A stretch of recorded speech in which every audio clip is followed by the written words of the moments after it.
Good evening, everyone.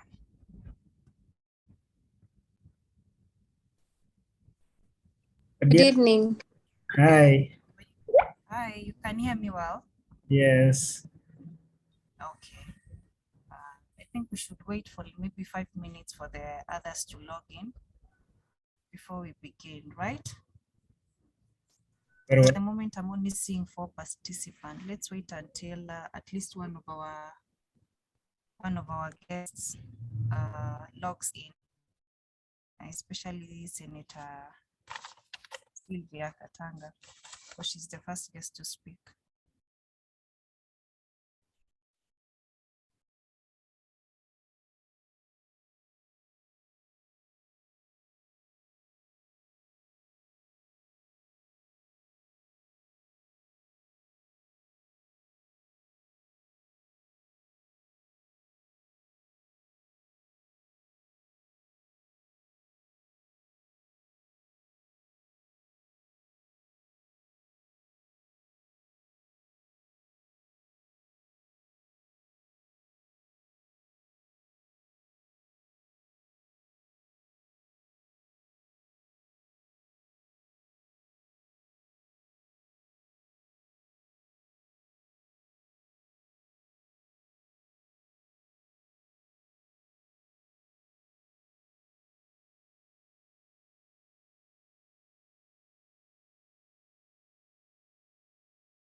Elijah?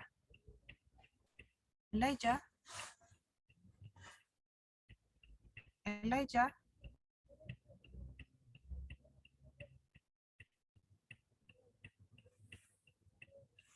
Elijah? Hello?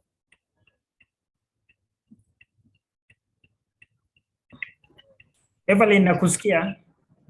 Yeah, the background for the sponsors and are you putting it now? Are you working on it now? Naiweka tu sahi. Okay, so thanks.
Hi. Hello. Hello, we are in. We are so far 5 participants, so we are waiting for at least we get to 20 before we start, and also we are waiting for at least Senator Sylvia Kasanga to log in because she's the first guest on the list.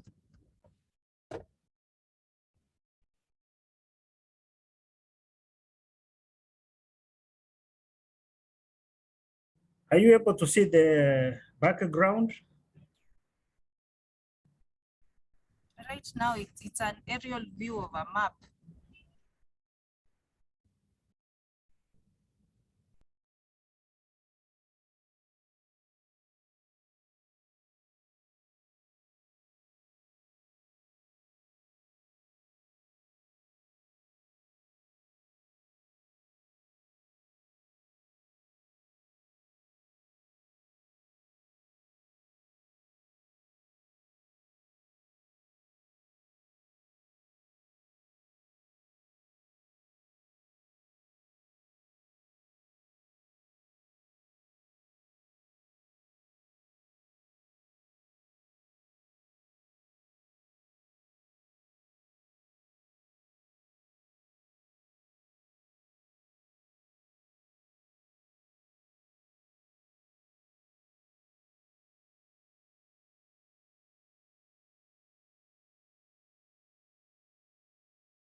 Hello,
hello.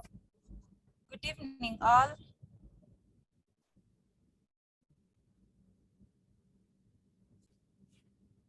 Good evening.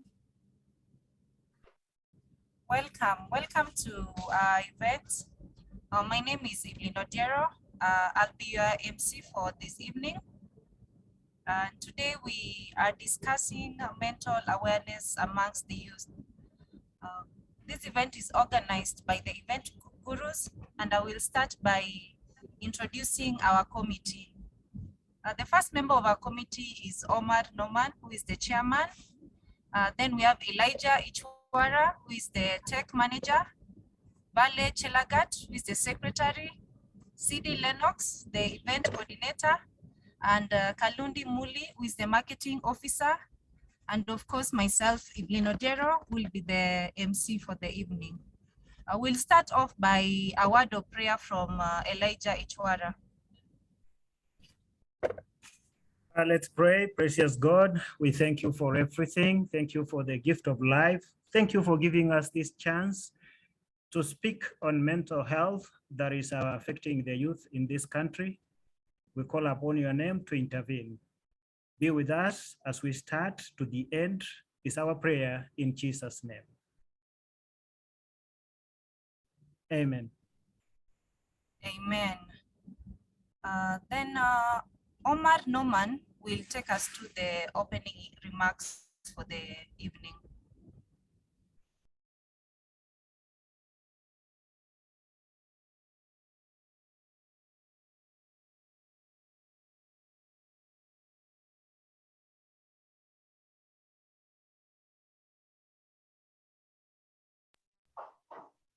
Hello, hi. So I hope you can all Hi. hear me. Yes, we can hear you. Thank you guys for joining into this event or into this webinar. I can see we already have Befrienders Kenya on board and the senator, and we also expect more attendees and more partners to join this webinar. And this topic is very sensitive, and it also carries a lot of magnitude in that it affects all people, regardless of the gender or age. And actually the statistics released by Aga Khan University of late showed that 1 in every 4 medical health officers in Kenya are depressed. So that is just to show one scenario of mental health that needs to be in discussions in our daily lives. So karibuni and feel free.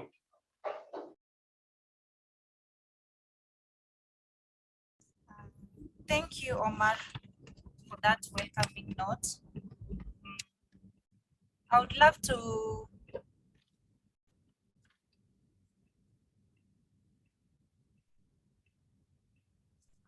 give a shout out to our sponsors on board this evening. First, we have the PRSK, Public Relations Society of Kenya. We have Befrienders Kenya, Eliman, and Multimedia University.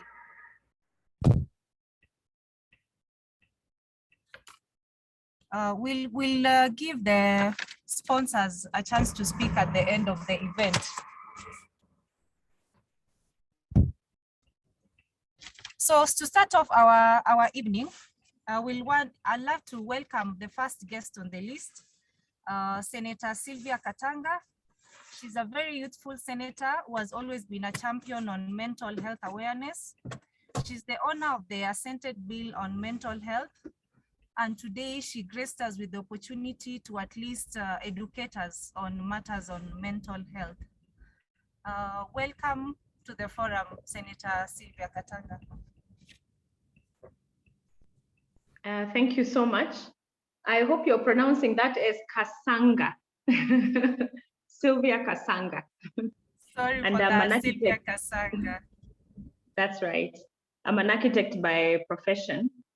And yes, I am the sponsor of the Mental Health Amendment Bill that is now an act of parliament. I said bill for 4 years. So now it's an act of parliament. I have to keep reminding myself that it's the Mental Health Amendment Act of 2020, Kenya, which is a very big milestone for this country. I'm very honored to be here today. Thank you for inviting me. Thank you for whipping me. I think without whipping me enough, there's so much going on right now, a lot of political activity. I could have easily been somewhere else. So I'm grateful for the reminders that came through to me. I really do appreciate. I love speaking on mental health. It's the one thing that I keep saying that every Kenyan needs to understand, that their mental wellness comes first. No health without mental health. In fact, that was my hashtag when I was doing the mental health awareness and campaigns for the bill the last 4 years. It's important that we all understand what is mental health. And the World Health Organization has given a very good definition to that it's a state of well-being in which the individual realizes his or her own abilities, can cope with the normal stresses of life, and can work productively and fruitfully, and is able to make a contribution to his or her community. It's a wholesome definition. It's the same definition we adopted in the Act of Parliament, because really it encompasses what I'm saying, that your mental health comes first. If you're not well mentally, you will not be able to be productive. And that's very critical for people to understand. Now, Omar has mentioned some of the statistics that came from the Aga Khan University, that 1 in 4 medical health workers or medical health officers suffer from mental health. And the same statistic applies here in Kenya, that an estimated 1 in every 4 Kenyans is likely to suffer from a common mental illness. And in fact, that statistic of 1 in 4, I was using that statistic in 2018 when I started working on matters of the bill. So you can imagine since 2018, if we're going to be sincere with ourselves, we've had a double election, we had COVID that came, and now the state of economy and the cost of living, I can assure you that statistic, although we are not measuring it right now, must have adjusted. But that tells you the impact on mental illness in our population. Just as Omar said, it is something we have to speak on every day. And that's why I like forums like this one, where we can have a conversation and unveil what is mental illness. Now, depression and anxiety are the leading mental illnesses here in Kenya. Okay, and these are followed by substance abuse disorders, disorders that are caused by use and abuse of substances, which have also become very prevalent here in this country. And then there's another statistic that says about 15%, that is nearly 16 million Kenyans, suffer from a mental health disorder that is now such as depression and anxiety. And that is from Dr. Lukoye, who's a psychiatrist, and he speaks a lot. I'm sure when I say Dr. Lukoye, you must have, heard his name or engaged with him at some point. He's very vocal on mental health issues. And I appreciate that when you hear psychiatrists speaking on it, trying to unveil it, is very wonderful.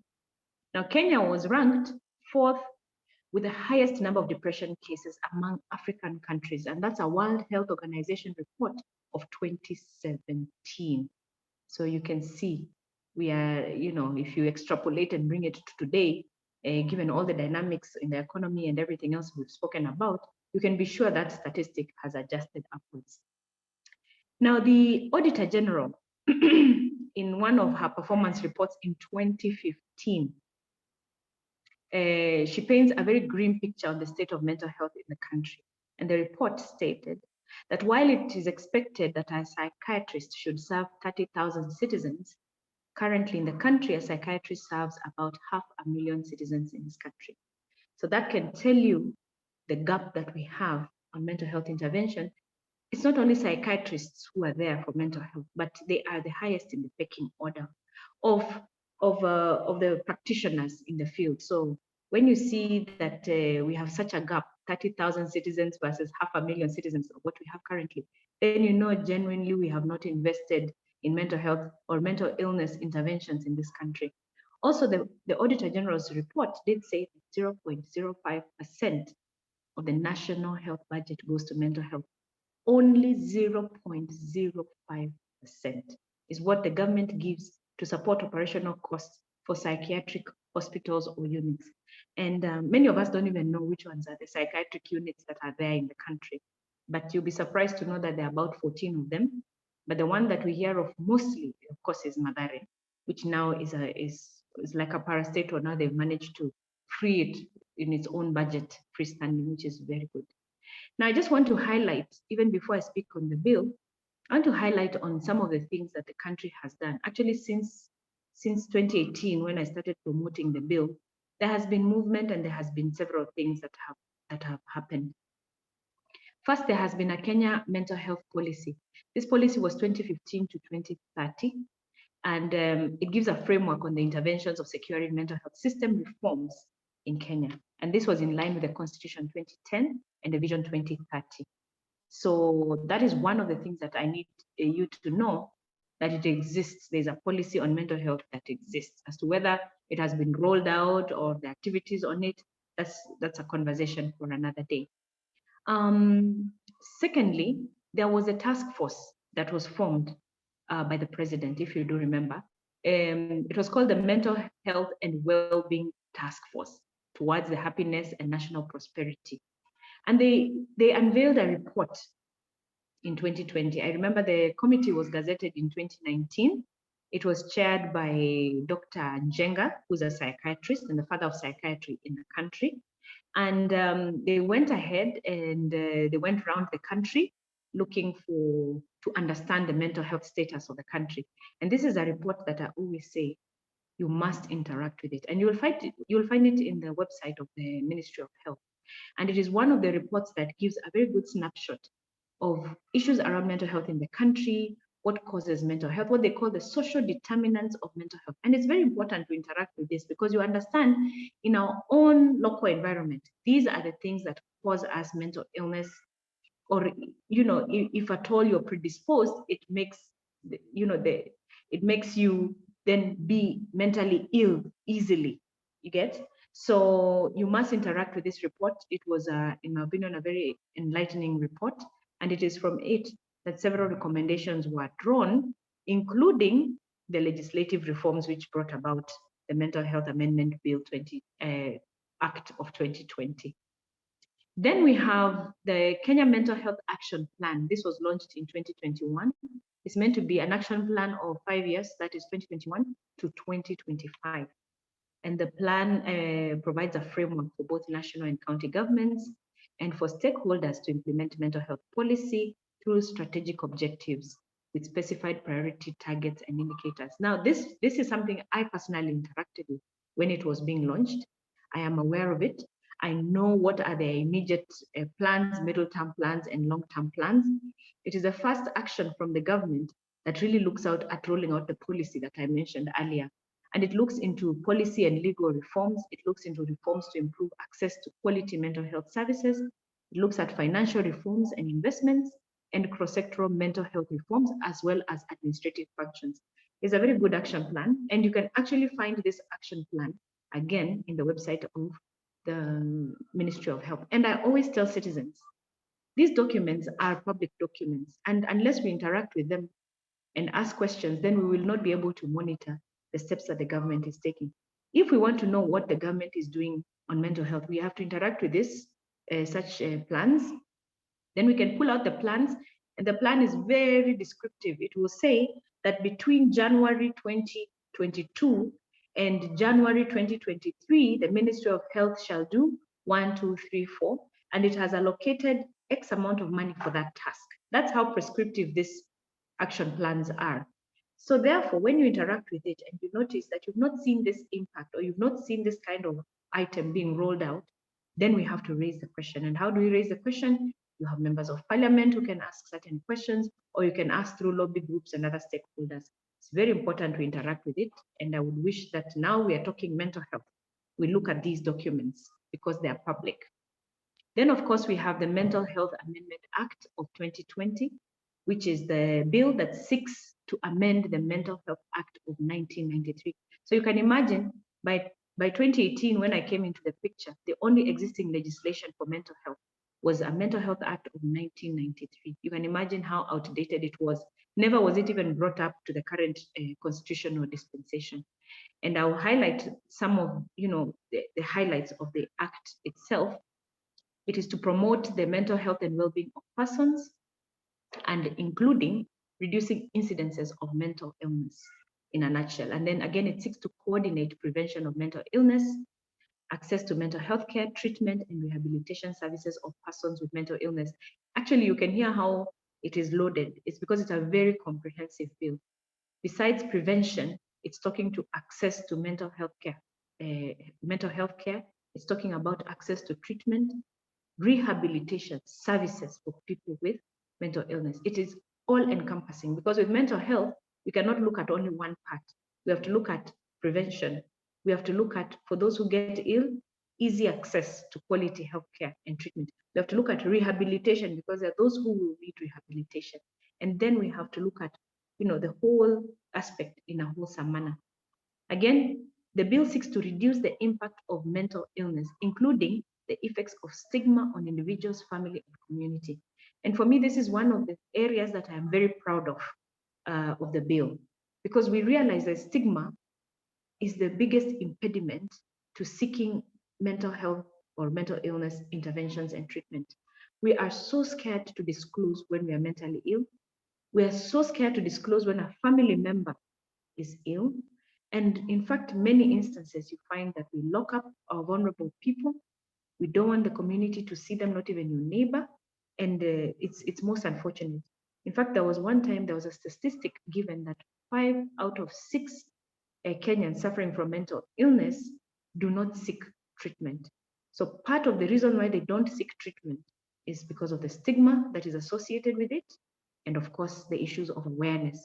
You may be sick, you don't even know that you're sick. And you know, that happens a lot with mental illnesses. So the other part of the bill is to promote recovery from mental illness and enhance rehabilitation and integration of person with mental illness into the community.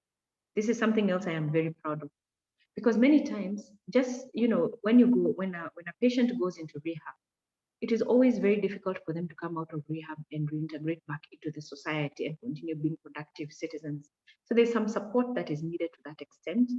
And the bill wants to, actually the Act of Parliament is now demanding, I have to keep changing my language, we are no longer seeking. Now we are demanding that, you know, the Ministry of Health and the boards put together a methodology in which our patients can be reintegrated back into the community. That will require interventions of community health workers to sit with the family members, the immediate community neighbors, so that they can help this person reintegrate without, you know, putting too much stigma on them. Then the bill also ensures that the rights of a person with mental illness are protected and safeguarded. And this is a very critical part of the Act of Parliament. This is a revolutionary part of the Act of Parliament that is looking at the rights of people living with mental illnesses. And why I call it revolutionary, because it is really aligning itself to the World Health Organization when it comes to the rights of people living with mental illnesses and the rights of people living with disabilities.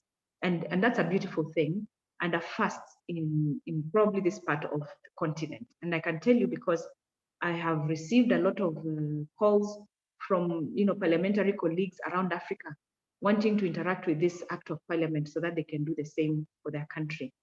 So some of the rights that it looks into of people living with mental illness is, one, to fully participate in the affairs of the community. So you don't isolate them when they're mentally unwell. Once they're receiving their medication, they're given a chance to participate in the community, not to be isolated.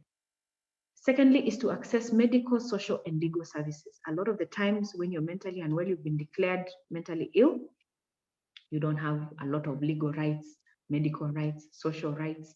This we are saying is a thing of the past now. The Act of Parliament provides for protection from physical and mental abuse. We know what happens when somebody who's had a psychotic episode and is taken away from the marketplace, probably most likely by the police, because they're usually the first responders. It's either the chief or the police who are first responders for psychotic patients who are probably out wandering in the markets, and they're probably taken to the police station. And you know, and you've heard about the kind of abuses they are, you know, exposed to. This Act of Parliament is seeking to protect them from that kind of physical and mental abuse and others that they suffer in the hands of loved ones and relatives at home. The Act also provides the right to the highest attainable standard of mental health services. That means everyone suffering from mental illness has a right to access good quality mental health services. Then the right to participate in treatment planning. This one is a very wonderful part of the bill, of the Act. If you interact with it, you can see that even if you are not in a position to yourself personally to participate in your treatment and planning of your treatment, the Act of Parliament accords you certain levels of support. Whether you're a child or you're a grown-up, it allows you to have certain guardians, representatives, or sponsors who can help you to participate in planning of your treatment. Again, I always encourage Kenyans, let us interact with these sections of the Act. It also gives access to medical insurance. I think now going forward, there's no medical insurance that can say because you're mentally ill, you will not be covered. That's a thing of the past. Then it has this consent to treatment. It provides a right to consent of treatment. This is a controversial part. I can tell you that without a doubt, that a lot of the practitioners were not sure about this part of consent to treatment. If somebody is mentally unwell and they don't want to be treated, you know, that sort of a thing. So there's a big debate still around some such things. It gives a right to confidentiality, which is a right accorded to anyone who's any of your medical records. And then it gives you, mentally ill patients a right to access of information. You can ask for your file and see what it is your doctor or your practitioner, mental health practitioner is talking about, and you can carry your file and get a second or third opinion. It gives that kind of right. Again, it gives the right to civil, political, and economic rights. There's nothing wrong with somebody who's mentally unwell, who's under treatment to go and vote and to go and do other things. So it gives you all those rights to trade and amongst other things. It also gives a right to representation. I had mentioned that before. And most importantly, legal capacity, that you have the legal capacity to participate as a full citizen of the country. Largely the bill, oh my goodness, I have to keep reminding myself it is an act of parliament. The act of parliament aims very largely to mainstream the services of mental health to the, to the health services. The act of parliament is not looking for construction of mental health institutions across the country. Actually, the act of parliament is saying we need to integrate mental health services within our healthcare system, such that you go to any level 1 down in the village, or level 2 at sub-county, or level 3 at sub-county, or level 4 county. You walk in there, you can get a wholesome treatment of yourself. You can get a consultant to look at your body, where your aches and pains are, and at the same time, you can have somebody give you consultation on your mental wellness, especially if you've gone to hospital, they can't find anything physically wrong with you, but maybe you are not able to sleep, you can't eat, or things like that. There will be a practitioner for mental health who can also assess you as part of the assessment of your physical self. That is the kind of integration we are talking about, and that is what the Act of Parliament actually is largely pushing for. Then, of course, it is looking at, mental unwell patients to be treated with a lot of dignity. You can heal with dignity mentally. It has been done before in other jurisdictions. We should not be left behind. Now gone are the days when our mental ill patients should be locked up as if they're in a prison cell. They're human beings and they should be treated as such. So along that and many other things, including what I said, which is the medical insurance, these are very critical things that we are looking at. And the help at the community level is very critical. And the Act of Parliament really gives a lot of emphasis at community-based psychiatry. Let us approach psychiatry from the community level. Let our community health workers who are trained on mental health be our battalion, be our ambassadors down there. They can go door to door, giving information, helping families understand what they're dealing with, helping people to come out, bring out their loved ones to treatment. They guide people and advise them where they can seek the treatment right down there at the county level, at the village level. And then we can have our referral system for mental health actually working.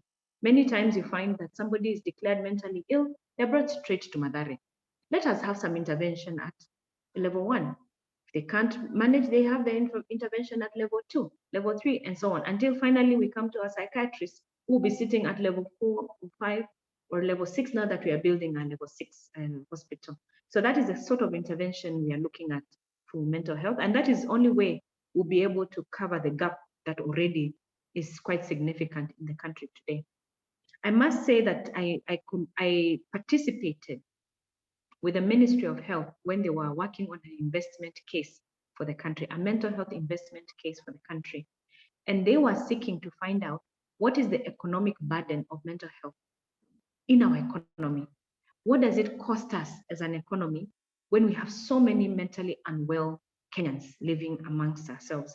And they quantified that to a round figure of about 62 billion per year. So the country loses 62 billion annually because of a lot of people who are living with mental illnesses, the missed opportunities, the time that we are not able to engage because we are mentally unwell. 62 billion from our economy is a significant chunk of our budgets. And therefore you can see the impact of a mentally well society, a happy society. You will make a lot more money, and then the rollover effect, as you can imagine. We have to commend the government for the new Madare. We call it the new Madare that is being built now. They unveiled it the other day. The president unveiled it the other day. I think they broke ground in Gong, and it's going to be a state-of-the-art mental health facility and training facility. And we look forward to it because it gives a new face. It helps us to give the dignity. Let the government demonstrate how we can treat our mental ill patients with a lot of dignity. Let us also expand the training and have a lot more practitioners come in.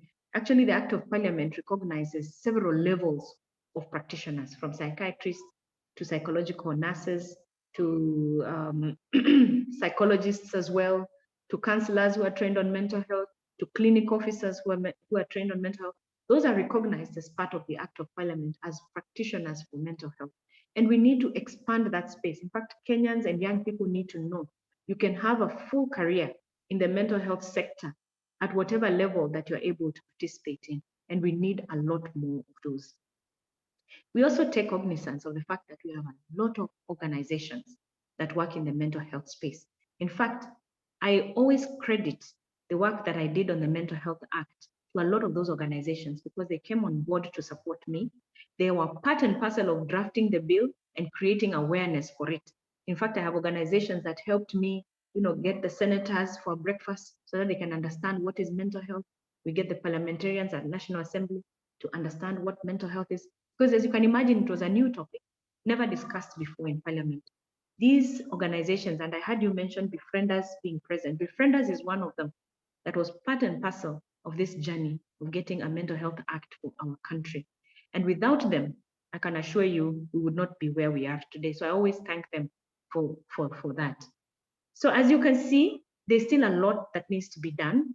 There's a lot of awareness that needs to be created. In fact, part of my campaigns were demanding of the government that in the 90s, many of you who are young, you might not have interacted with the HIV scourge that came upon us in the 90s. And what the government did, they created such systems to fight stigma so that people with HIV and AIDS were able to come out and get their drugs, and they have lived full lives since then. And that kind of level of awareness, the VCT centers that were rolled out countrywide, you'd have billboards everywhere. They had policies where every institution had something to do and say about HIV and AIDS. Now I say for mental health, that's the same kind of awareness that we need to create. That multi-sectoral approach in dealing with mental health must be there. We must have conversations in education curricula for early childhood, for secondary school, teenagers, and for even campus and tertiary schools. There must be a conversation on mental health as part of the curriculum. We have to have we have to have mental health conversations in the workplace. We have to have mental health conversations in the religious space. We have to have mental health conversations in agriculture and the kind of diets that we need, that we require for our own mental wellness, and so forth and so forth. It has to be a really multi-sectoral approach. It has to be extremely collaborative. And in fact, also one other thing that I've called upon the government is because the gap is so wide on intervention of mental health, the government must embrace all these other key stakeholders who've been in the community working on mental health. That is all the NGOs, the CSOs, those community-based organizations have to be brought on board as part and parcel of government policy intervention on mental health, because we need everybody so that we can deal with this situation. Young people also should remember to not to be scared, to be part and parcel of awareness creation. Some of the conversations I've had with young people were organized by the same young people. They used music, dance, and art to communicate, because I've realized there's a generation that only they themselves know how to communicate with each other. And when they put it in a way they understand it, then it makes sense to them, and then it is of great, great impact and learning to them. So we need a lot of young people in this creation of awareness within the younger age group of people. Then, of course, we always have to remember that without the goodwill of the national government, it will be impossible to roll out anything significant. So we have to be careful, the leaders who we put into government. And this one I always say, we have a responsibility, our civil duty as Kenyans, to participate in election of our leaders, in choosing of our leaders at every strata, that is starting from the MCAs, the women reps, and all that. You want to look out for people who are really keen on impacting our lives on a daily basis. The message that is being sent across should be that one of our own daily basis. Look at matters health, look at matters education, look at matters of food sustainability, very critical. Job creation, because without money in our pockets, we have no, it's one of the social determinants of mental health, is whether you have money to put food on the table. If you can't have a meal, your family can't eat. you go into depression, you go into a lot of anxiety. We have to elect the right leaders in power, because we need the goodwill of those leaders in rolling out some of these beautiful policies here and these beautiful recommendations that we are making here. So I call upon you guys, the young people, make sure you participate in your civil duty, especially now that we are going into election in August 8th of 2022. So with that, I think I'm trying to check my notes if I have canvassed every point that I had, but that's largely about it. The bill is very comprehensive. Usually I will need like about an hour and a half to canvass the whole bill. So I've just given you a highlight of what the Act of Parliament encompasses. But most importantly for young people, your mental health must come first. You must make the choices in life. You must make your everyday choices thinking about your mental wellness first. Anything that will affect you mentally, you must not engage in it. You must put it aside, and you must not be shy or scared or fearful that you'll fall out of favor of others. That is peer pressure, because you refuse to engage in something that causes you mental illness or causes you any form of distress or any form of anxiety. Remember, even these common illnesses like anxiety and depression, when not treated, they can metamorphose into more severe mental illnesses. So we have to really be careful, and we have to find ways and means of releasing our stress. Whenever we are stressed, those who are in school, you're stressed about schoolwork or you're not doing very well, you must find avenues of release. We come across the same even in the workplace. I can tell you, as balancing the work of Parliament and my professional life and my family, because I'm a mother of two, sometimes the stress does get to you. You must find means and ways of releasing that stress. I personally, I'll share my story. I work out. I do a lot of workouts. I do a bit of yoga. I like going out into the outdoors, either to sit, meditate, or even just take walks. And I take my daughters with me. And occasionally I go to dance. I do the salsa dance, which I find it helps me really, release and refocus. And the next days, I'm able to really function fully. So you have to find these methods. And lastly, of course, is to pray. I'm a very spiritual person. I find a lot of solace in prayer. The Bible has a lot of solutions for me as a Christian. And I always look to that whenever I need to uplift myself and to uplift my soul. And so with that, I want to say thank you so much for inviting me, and let us continue with this awareness creation and this conversation on mental health. Thank you very much. Back to you. Thank you so much, Senator Sylvia Kasanga. I know today it's an election day, so you'd have had so much to do today, but we chose to share your knowledge with us. I'm amongst the people who are very ignorant on the Mental Health Act, and today I've actually learned a lot from you, and actually take the initiative to find that act and read it by myself. And I'm sure the rest have also learned quite a lot. And we really appreciate your time and knowledge. And thank you so much for giving us that knowledge today. No worries. And if there's any room for a little Q&A, I'm happy to take one or two questions before I log off, if at all there's time. Yes, anyone with a question, you're free to unmute and ask. Kindly let me go first.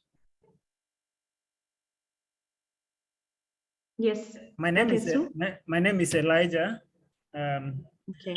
I just have one question. Senator, what triggered you to come up with this beautiful bill?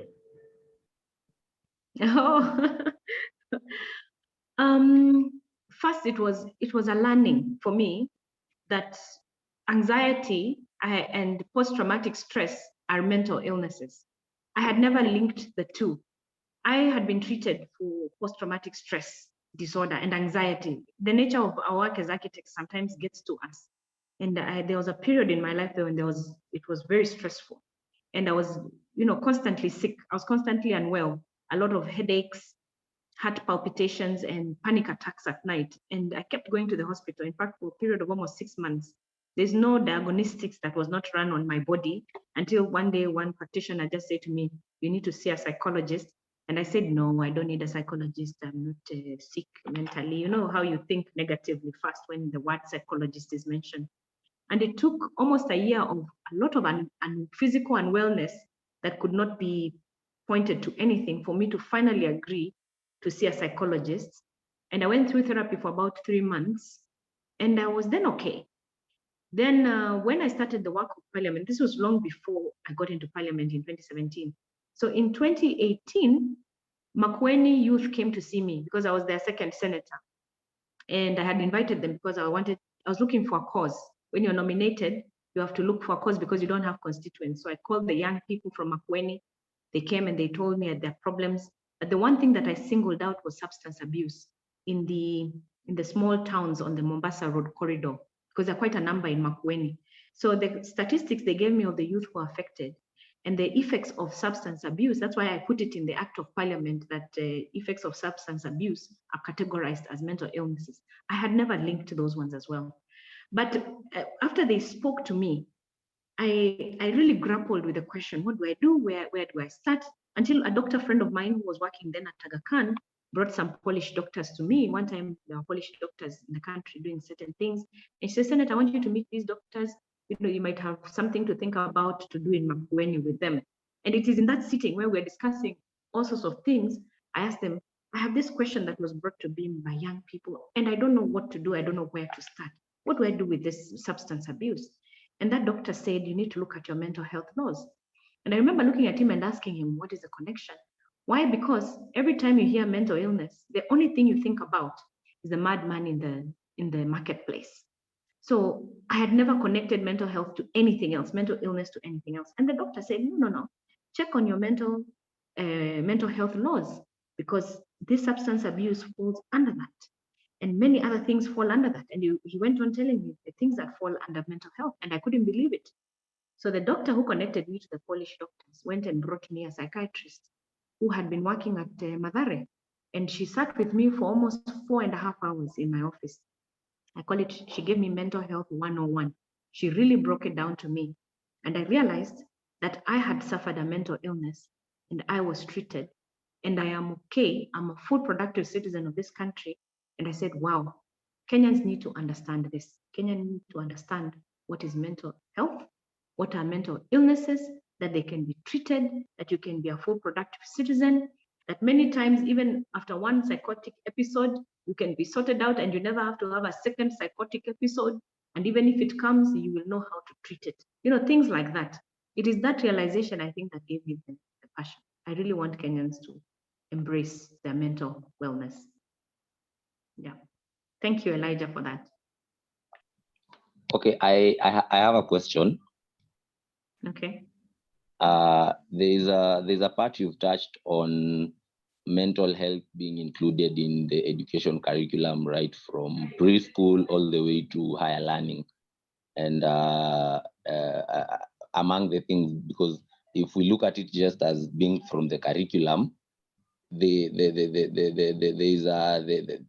it will be taught, and the children, as they're being socialized and growing up, they will be learning about mental health. But what if we also, because the idea that I had was to include mental health dossiers, because right now, if you look at the education system, each child has like a permanent index, which is like an ID. So if we could also see how possible is it so that we can include mental health dossiers, so that even as children maybe are transiting in the education system from maybe class 8 to form 1, that is a very huge, it's usually a huge step up. And now the social changes that are happening, the way the human body grows and the changes that are usually happening, and parents do not, that is a point where you see like parents just take children to schools, then they let teachers handle them. So there is usually a disconnect where you find that a parent might not believe the story that maybe a teacher will give, others who may believe, because you see now the children, while they're growing up, they can hide stuff, especially the way this generation has been growing. Everyone, when you get from school, you go home, maybe tuition, and you don't have that much time to interact with parents. So that is why maybe parents do not know how these young people have grown or how they've turned. And teachers, they're only concerned because our education system, the main the main I can say pillar that has been broken to make the education system a little bit flawed is because we have been focusing on the education system. The purpose has been mainly driven towards employment or employment related. But my idea was that now coming to add on the point of now mental health, we should now try to design a hybrid education system whereby we are looking at education's purpose not only for employment, but we look at it now from a point of brain development, so that we can be able to facilitate for the necessary attitudes, skills, values, and knowledge bodies, because those are among the things that are usually included when they're designing a curriculum. That's now to the curriculum developers. So we must also ask ourselves that what is the 16-year scorecard of now maybe the 844? Then, because the 844, if they decided to change it, maybe they saw many problems. That is the CBC going to answer the problems that 844 had? That's right. So I can continue. I can go on further. I can but say, I don't know if I'm allowed to. No, I can hear you, and where you're going is it's very pertinent. It's a good idea. Actually, I can just say, pray for me that I get back into parliament. I'm on the nomination list.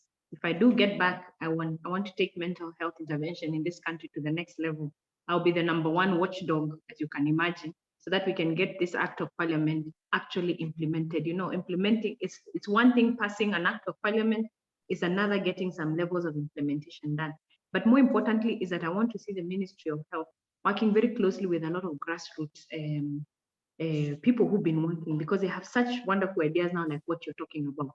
You could have actually an organization that has already started in a way, working on these ideas in a small way, and you find them in a certain pocket in the country. We need to, uplift these ideas and infuse them into the action plans that the Ministry of Health has. So thank you for that. Thank you for that idea. So if you'll allow me, sorry, I can only take 2. I have to rush. I have a 6 o'clock meeting. I really appreciate. Thank you so much for having me. You can find me on Facebook. You can send more questions there, or through Twitter, and I'll be able to answer in any other way. You can even send it to my email directly. You'll get the email from the organizers. They have my contacts, and I'll be happy to answer any other questions. Thank you very much. God bless you all. Okay, thank you too for your time. We appreciate the knowledge you've gotten from you. Our next guest is Dr. Lenny To from Moi Teaching and Referral Hospital. He's a general medical officer who is currently working as a pediatric clinic at SHU for Africa. He also has some knowledge on mental health that he wants to impact us with. Welcome, Dr. Lenny To.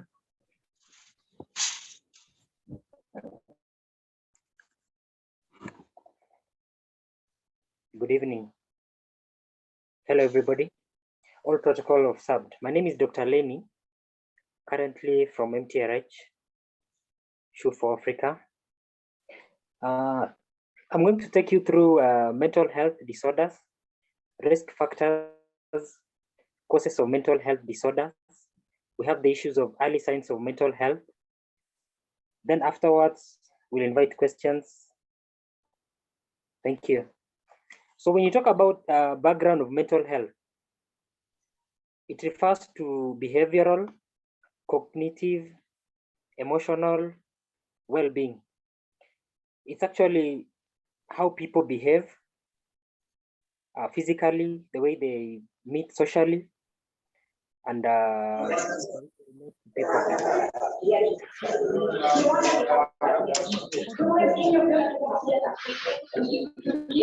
Whoever's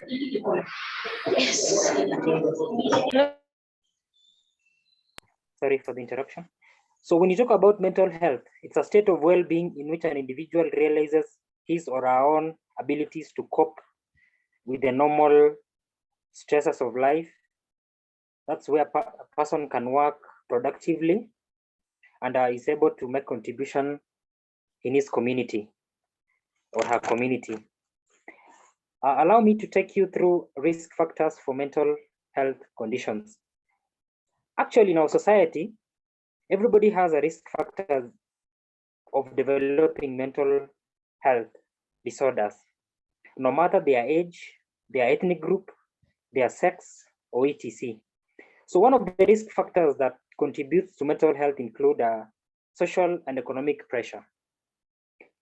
Like having limited finances, for example, it affects our mental health because you want to meet the ends, the life ends. So at the end of the day, you're mentally sick. Number two is the issues of belonging to a marginalized ethnic groups. For example, the ASAL areas. I know we have people from ASAL areas. So those guys, they won't be productive unless they are mentally okay. Because if for example, you have cattle rustling, for example, anytime you get that those guys are coming to steal your livestock, definitely you'll be disturbed in one way or another. So in that process, you'll get mental condition. We'll take you through that. So understand our able senator taken us through some of the legislation to gap the issues of marginalized ethnic groups and their own problems there. Then the issues of poor quality housing, education, age, ethnicity, it affects us in one way or another mentally. So number two is biological factors. We have certain families that they have genes that are maybe in one way or another increases the chance of getting mental health. It is not that all the genes, somebody cannot develop mental health. It is not a must that if they have certain genes, that is when they can get mental health disorders like depression, schizophrenia. It doesn't guarantee you'll develop that condition. So some of the common mental health disorders that we manage in our hospitals, some of them, majority of them, we have anxiety disorders, like our senators took us through. We have anxiety disorders, we have mood disorders, and we have what is called schizophrenia in medical term. So the three of them are the common mental health disorders that we have currently in our societies or in our communities. So one of them that is very common is the anxiety disorder. When you talk about anxiety disorder, we have what is called generalized anxiety disorder, GAD. So when you talk about this type of anxiety, it includes fatigue, somebody is tense. We have the issues of interrupted sleep, that is what is called insomnia. We have panic disorders. This is where somebody panics all the time, and it is a mental problem because when you panic, you're not able to think what you're going to do next. We have what is called phobias. All of us understand phobia. That is fear of something. Like you have something like you fear like going out, you feel like boarding a matatu, you feel like going to see a colleague. So those are some of the mental health disorder under anxiety disorder. When you talk about obsessive, there's a disorder called obsessive compulsive disorder. Actually, I'm taking you through what we treat in hospital. Can you give your point?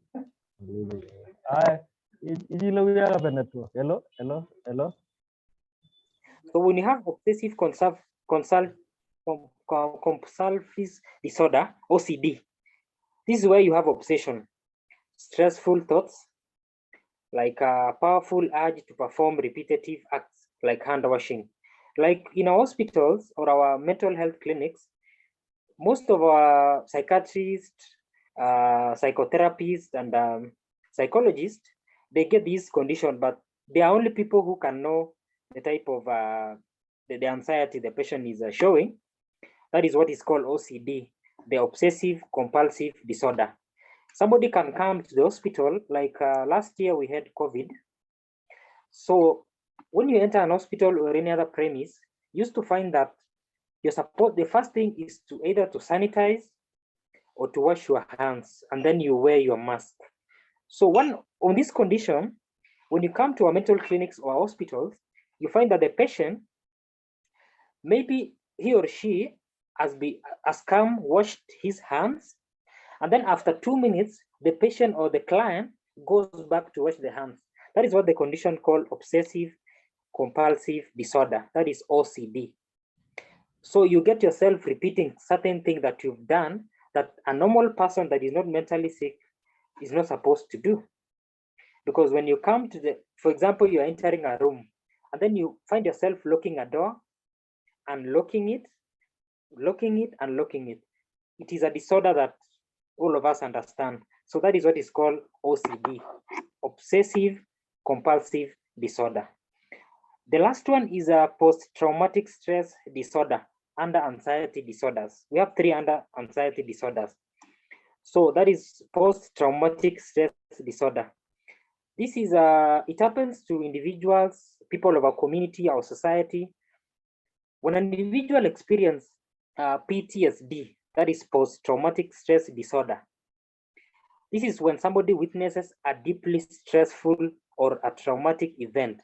For example, let's say like when you get an accident, God forbid, then you be alive, you alone. The rest of the passengers are dead, for example. That's God forbid. That's just an example. So that is what is called post-traumatic stress disorder.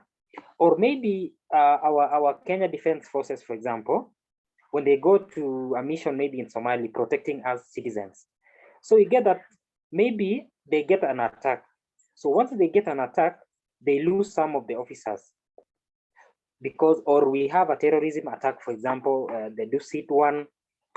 So when we have a certain individual that they survive an attack, or they lose someone they loved, or they are in deeply stressful or traumatic event that occur into their lives, you get a post-traumatic stress disorder. That is under anxiety.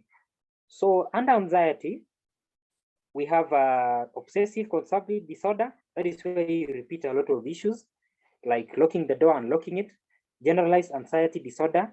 That is where you have fatigue, you have panic, you have phobia. And then the last one is now the post-traumatic stress disorder.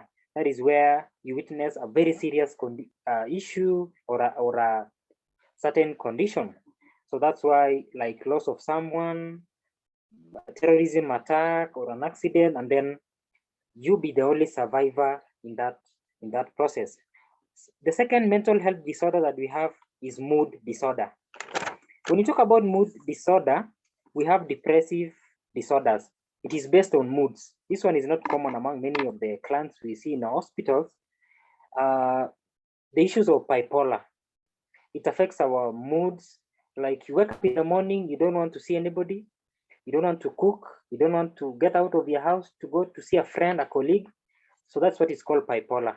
It is ability not to continue with the daily life, or your energy is actually low. That is the levels of activities is not productive. We have major depressions, like you feeling of prolonged sadness. You become sad so long. That is a mood disorder under the types of categories of mental health disorders. So basically, when you talk about mood disorders, you're talking about you're not able to be productive, you're not able to wake up, your energy is actually at low. And then also the issues of prolonged sadness. The last one, the type of some of the common mental health disorders. The last one, we have schizophrenia. I think if our able Senator Kasanga is still with us, I think I'll give a question later on schizophrenia among the Act of Parliament if they included the issues of schizophrenia. So when you talk about schizophrenia, we're talking about, it's a very complex condition that we manage in the hospital. This is now the part of treatment in the hospital. Schizophrenia, actually, it affects our stress, our humor. Basically, it has a negative and positive impacts among us. So when you're diagnosed that you have a schizophrenia disorder, that is a mental health disease. So when you talk about schizophrenia, one of the side effects of schizophrenia is negative impacts. You get a client, you get a patient, for example, he or she withdraws from family, friends, colleagues, and everybody. So you get, it's a very serious condition. On positive impact, you get the delusions, someone gets hallucination. So that is the only condition that we manage in the hospital. Schizophrenia is a very serious challenge that affects many patients of mental health. Because mood disorders, you can manage them, you can get out, change of environment, you go meet friends, and your mood will be okay. Unlike schizophrenia, anxiety also you can manage, because if you have fear of something, you can stay indoors. When you have post-traumatic stress, we can get psychologists, psychiatrists, they manage you at hospital level and at community levels. So schizophrenia, you must come to the hospital, we need to see you, do your medical history, medical checkups, and then from there we can release you to the community upon treatment and more counseling. So some of the early signs of mental health disorder are withdrawing from friends, family, colleagues. Like right now, we are doing a meeting. So if, for example, I'm diagnosed with a mental health disorder, maybe anxiety, maybe schizophrenia, or a mood disorder, in the next 2 minutes, I can leave this meeting because of that mental challenge that I have. So you can withdraw from friends, family, colleagues, and any other person. You don't want to associate yourself with anybody. You can find yourself sleeping for even 8 hours. That is what is called insomnia. You're not sick, but your mind is not in the right track. That's what I can say. So if you see yourself withdrawing from friends, family, colleagues, anybody around you, you need to go check yourself. That's one of the signs of mental health disorder. We have avoiding activities like they normally enjoy. If, for example, used to be going out to see friends, to go play football, to go to gym, to go do any other social activity that everyone does. If you get yourself that you're avoiding that, definitely you need to check your mental issues. It doesn't mean that you are sick, but you are mentally challenged in one way or another. Then you are feeling hopeless. We know all of us are hopeless in life anyway, because of financial constraints, life constraints.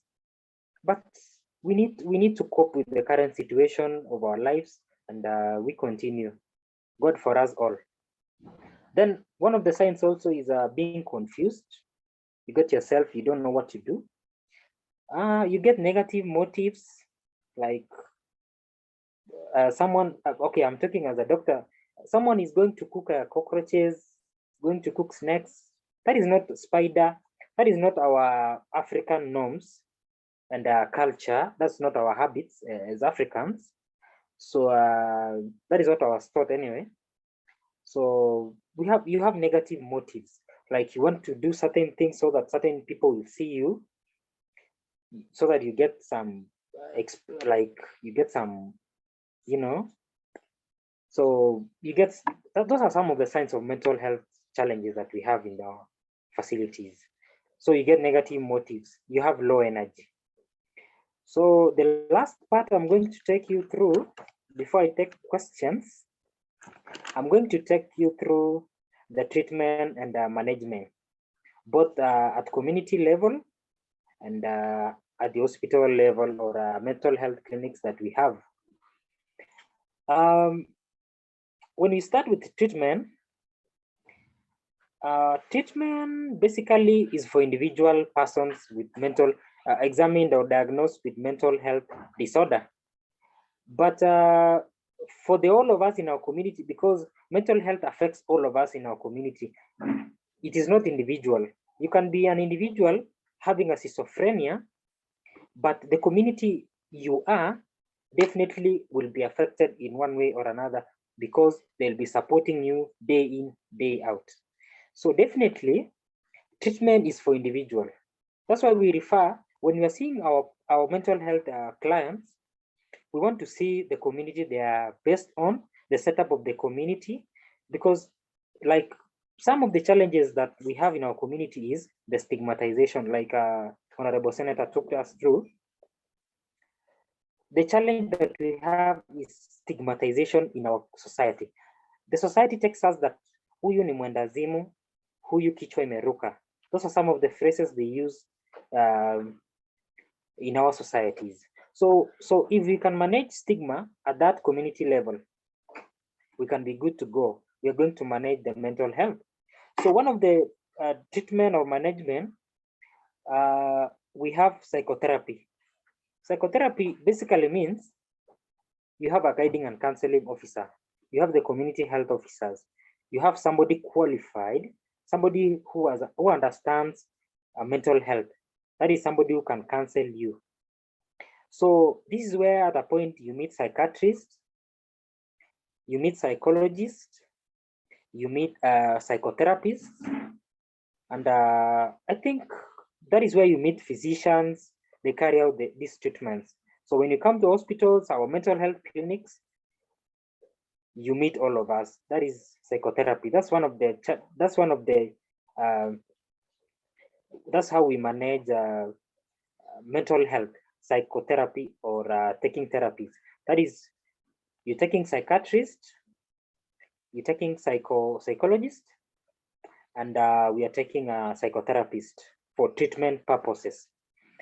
So some of the medications we take antidepressants, we take antipsychotics, antipsychotics drugs. It helps in treatment. Antidepressants such as serotonin reuptake inhibitors, what is called SSRI. Actually, for those who don't understand, those are basic drugs that we use to treat certain patients, mental health patients. Sorry. So number 2, we have management of anxiety, because one of the common disorder we have is anxiety. You want to do this, you want to become this, you want to do this, it affects you mentally. So one of the management of anxiety with depression, you're organizing groups like this. Understand we have a Befrienders group, terms for you, good work. So you organize certain CBOs, FBOs, any other group that are recognized by the government, either they are financed or not financed, but they are doing good work on addressing mental health. We are good to go. They are the groups that we need in our society currently to address the mental health disorders that we have. So we organize for road shows, we organize for health education, we have field days. At least we organize for something to reach out to our people and tell them this is exactly what we have in this community, because it is a real menace. Mental health is a real menace. Understood I think all of us that we are here, I think we saw some of, apparently the cost of life has gone up. So we get somebody going to a shopping facility, then when he or she is told the price of this thing is high, somebody just faints. I had a patient, I was the one managing her. Somebody faints because of the constraints of life, you understand that. Somebody screams from nowhere, like somebody shouts because someone don't believe like this is what is going on right now compared to the past. So those are the things that we are supposed to manage, the anxiety, depression. Yeah, so we are supposed to go out there, talk to our people, tell them this is exactly what is happening right now. Let us not assume everybody is on board, like fuel has gone up. We're supposed to cope with it. Some other people are mentally sick, they don't speak out. That's why we're there to go counsel them. We have our psychologists, psychiatrists, psychotherapists, we have our community health officers, we have our public health officers, we have everybody that deals with certain things in the community. We have our administration officers. We go organize for barazas, we organize for roadshow. We tell these people, let us embrace on mental health management. And this is exactly what is going on in our community. So the last one, I think our senator took us through the Act of Parliament. I'm not going to repeat that. We have several acts, as she stated. It is good to go. There's a bill that she was talking about, the new Mental Health Bill 2022. I think if the Act of Parliament will be going to be passed, definitely for the good of us, we'll get the financial, at least the financial constraint will be reduced. We'll get finances, we'll get access to these justice, because you get many patients when they come to hospitals. The first thing is they are told, uko na NHIF, uko na insurance, uko na cash. There are three things you ask patient, like unatumia insurance gani? Mtu ambaye ako na shida ya kichwa, mental health, hataweza kujibu hiyo. In fact, some of these guys come to hospital on their own. They don't have a guardian, they don't have a person to guide them. So when you come to hospital, this person don't get proper treatment, because unaona ni kama mtu si huyu kichwa yake si mzuri. Instead, you should accommodate the person. You get a mental health nurse. He or she clerks the patient. She takes care of the patient. You call psychologist before you refer them to maybe a psychiatrist, a doctor, a nurse, or clinical officer. At least you handle this patient in a good way, in that they feel appreciated in our society, so that we reduce the issues of stigmatization in our society. So for legislation, I think our able leaders, the senators, members of parliament, they're going to tackle their issues on legislation and help us. At least we have proper laws that in case you see certain patient, they'll get finances, they'll get free medical attention, they'll get access to justice, because these guys, they can be beaten in road in town over allegations like they stole something, and maybe somebody is mentally sick. So you get these guys, they are beaten. Once they don't get legal representation. So in that law, I think our senator will help us on that. Then we can see our patients well, and we help them, treat them, and they come back to our society so that they can be productive to all of us. So I think that's all for treatment. In case I'll welcome some questions before I conclude. Thank you.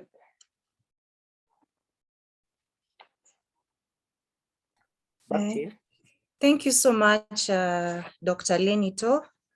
The forum is open for questions. So anyone with a question, feel free to ask, and Dr. Lenny can respond.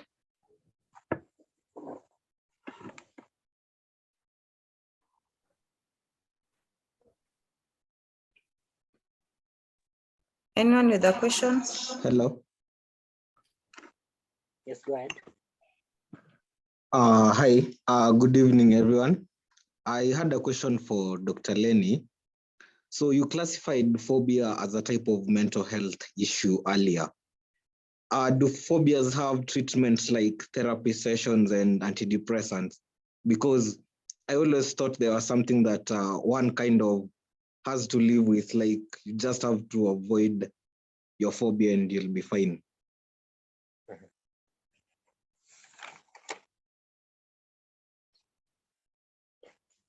Any other question? And then I'll answer all of them.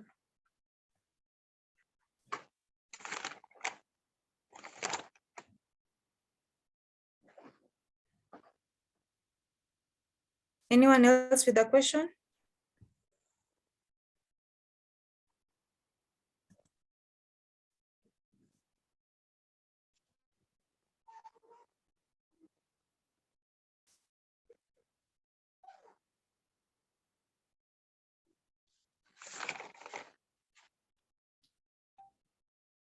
Anyone else?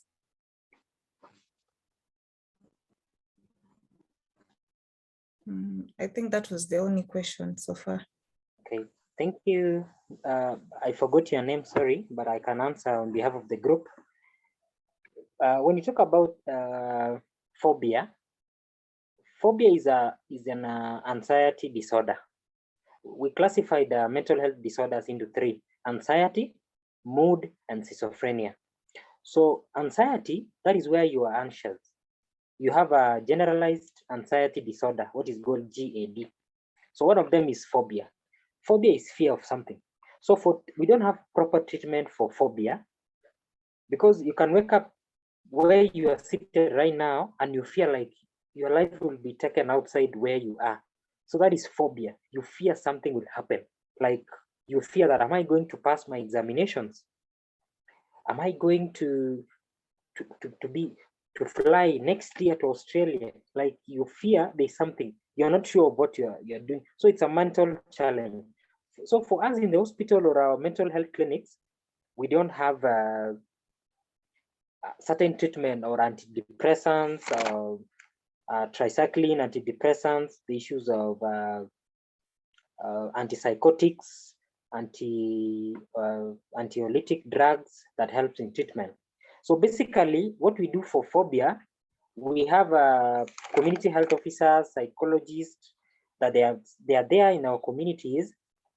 They do guiding and counseling for phobias, because you get in our society between certain age, even our brothers and sisters, you get somebody has fear of something, even going to school. Like someone is telling you, I'm not going to school, I have phobia. That person is mentally sick, and he or she has to get guiding and counseling in our health facilities or in our communities, FBOs, NGOs, any other community-based organization, CBOs, that they have guiding and counseling officers. So in our hospitals, we don't have antidepressant, antipsychotics. Like this, not, you can't go today to a chemist and say, I want a Moxil to reduce my phobia. No, we don't have certain, for example, if you're asking for a drug to treat phobia. So basically we need guiding and counseling officers in our community, in our hospitals, to help you manage that anxiety. Anxiety is managed at certain level, like by counselor or a psychologist before going to hospital to meet psychiatrist. Yeah, thank you. Any other question?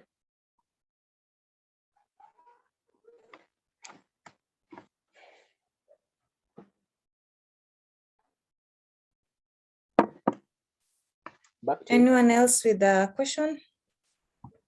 If there is no other question, thank you so much for Dr. Leni for the talk. Please, before we conclude.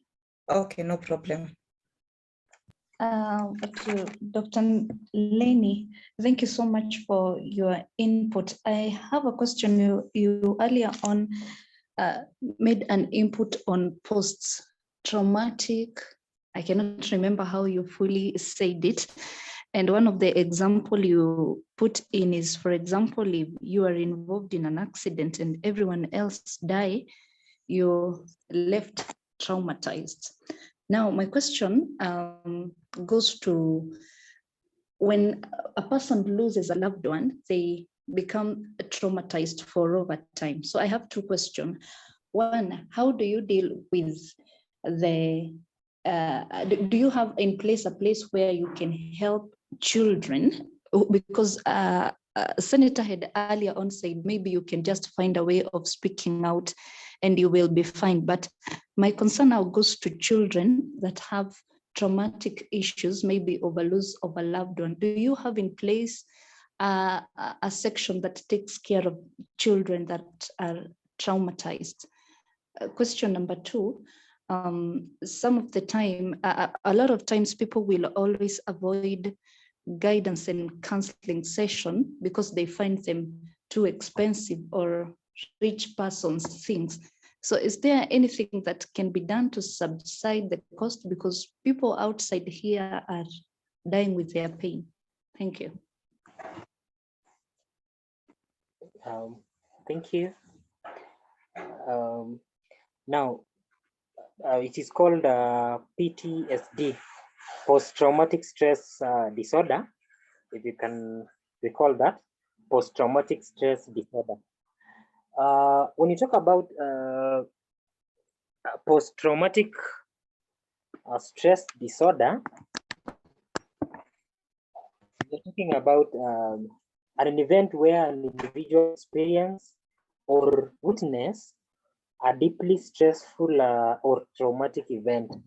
Some of the examples that I gave is maybe a terrorism attack, an act that caused an harm to maybe your neighbor that you felt it has affected you. We have maybe you witnessed loss of someone close to you. That is what is called post-traumatic stress disorder under anxiety. So for children, okay, you understand our hospital is level 5, that is a referral hospital, Eldoret. So we have a mental health clinic. So for children, any other children that comes to our clinic with any other condition, either flu, either you are mentally sick, either you are referred with burns, either you are referred with malaria, or either you are referred with any other condition, irrespective of the conditions that affects our children. The first approach that we have in our hospital is you are received in an, that is where we call for Africa, our pediatric clinic. So in our PITS clinic, we have various people that are working there. That's why it's a setup of referral hospital. We have a receptionist, like any other place. You have receptionists, you have people that are billing, you have psychologists, you have nurses, you have clinical officers before you coming to general doctors, before coming to pediatricians, the one that are treating our children, before now coming to see psychiatrists and referring. If you're diagnosed that you're mentally sick under your medical history, that's why when our children comes to hospital, our mothers usually carries the MCH book, mother and baby booklet, so that the doctor or the nurse that is attending you can review the medical history of your child, either under 5 or over 5, so that they can give you the best medication. That's why when you tell so that at least our mothers are so aware of this, they come to the hospital with the book any other time they have the children or our child has any other problem. So once you arrive at the clinic, definitely you'll be received. Then your medical history will be taken, that this patient has malaria, the child has a mental health challenge based on the medication given from other levels, maybe sub-county level, maybe the county referral hospital. I understand our counties are doing well. So if the patient is referred from certain county referral hospital to level 5, or if the patient has been managed at a sub-county level and maybe he or she doesn't cope with the treatment, you refer to county referral. Once doctors there and the nurses and the mental health psychologists, psychotherapists review the treatment, that is where now they can refer to level 6 or level 5 that we have now, the KNH, KU, the one previously established by our president, and then or the MTR right now for this region in Eldoret. So basically, if you have any child, you don't have to worry. You just visit any clinic, you'll get any health worker that he or she will guide you through all the levels until you get proper treatment for our children. I didn't capture the second question.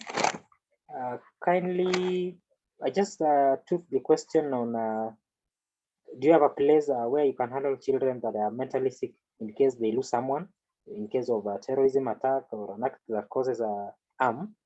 So basically, when you visit our hospitals, you'll be taken through, you can be referred well for that matter. Not only MTRH in Eldoret, but any other hospital, any other health facilities that we have in our country. I think we have qualified health workers that they can help you. Thank you. Back to you.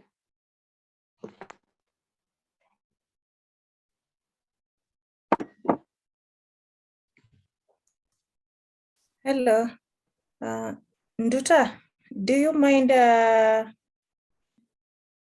asking the second question again? Please. Okay, the second question was,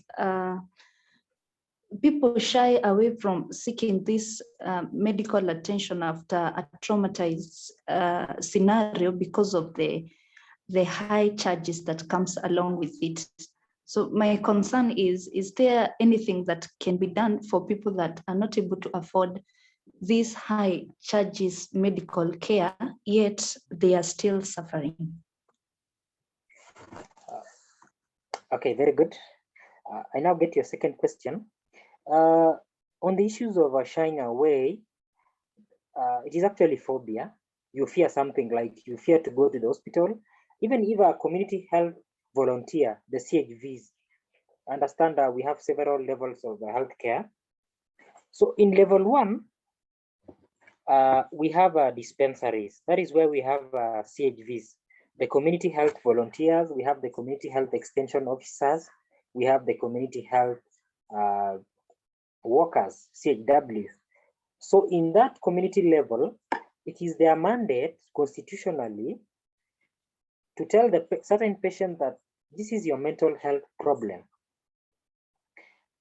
If the community health worker has seen you that at dispensary level that you have a mental health challenge at level 1, that nurse or that clinical officer or that health worker will refer you now to level 2.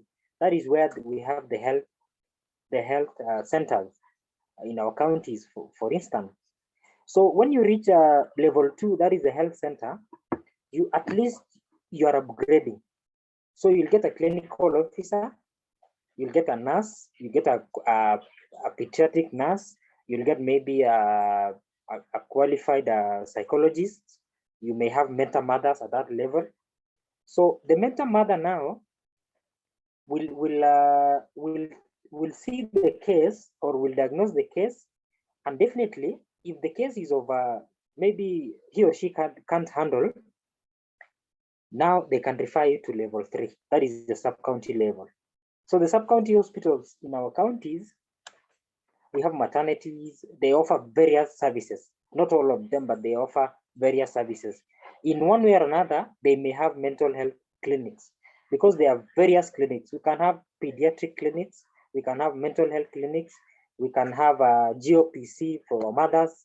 We can have MCH clinics. That is where we see our children. We can have physiotherapy. We can have various types of clinics based on the setup of that sub-county hospital. So the issues of shying away or somebody has phobia, I think it can manage from community level. Like if sisi wote tunaweza kubali kwamba huyu mtu ako na shida ya akili, tuambie yeye kutoka nyumbani kwamba uko na shida ya kiakili, na sio wewe ni mwendazimu, uko na shida ya kiakili.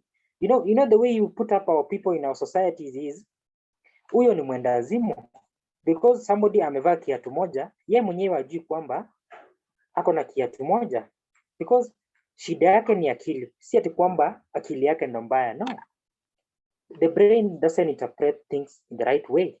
That's why it is called mental health. So let us start from the community level and say we address this challenge. If somebody has a problem, it is not about financial constraint, it is about goodwill. If you wake up today and you see a child not going to school and the child speaks, for example, not in a proper way, you can relate and say this parent should take the patient to level 1 until he or she reaches level 5. So the issues of shying away, the issues of stigma, we can address it at community level. Then it is not all about money. If you come to a hospital, you have insurances. Some of us have paid for NHIF. We've paid for certain insurance. So in one way or another, our government has done something good. That's why we are pushing Senator Kasanga.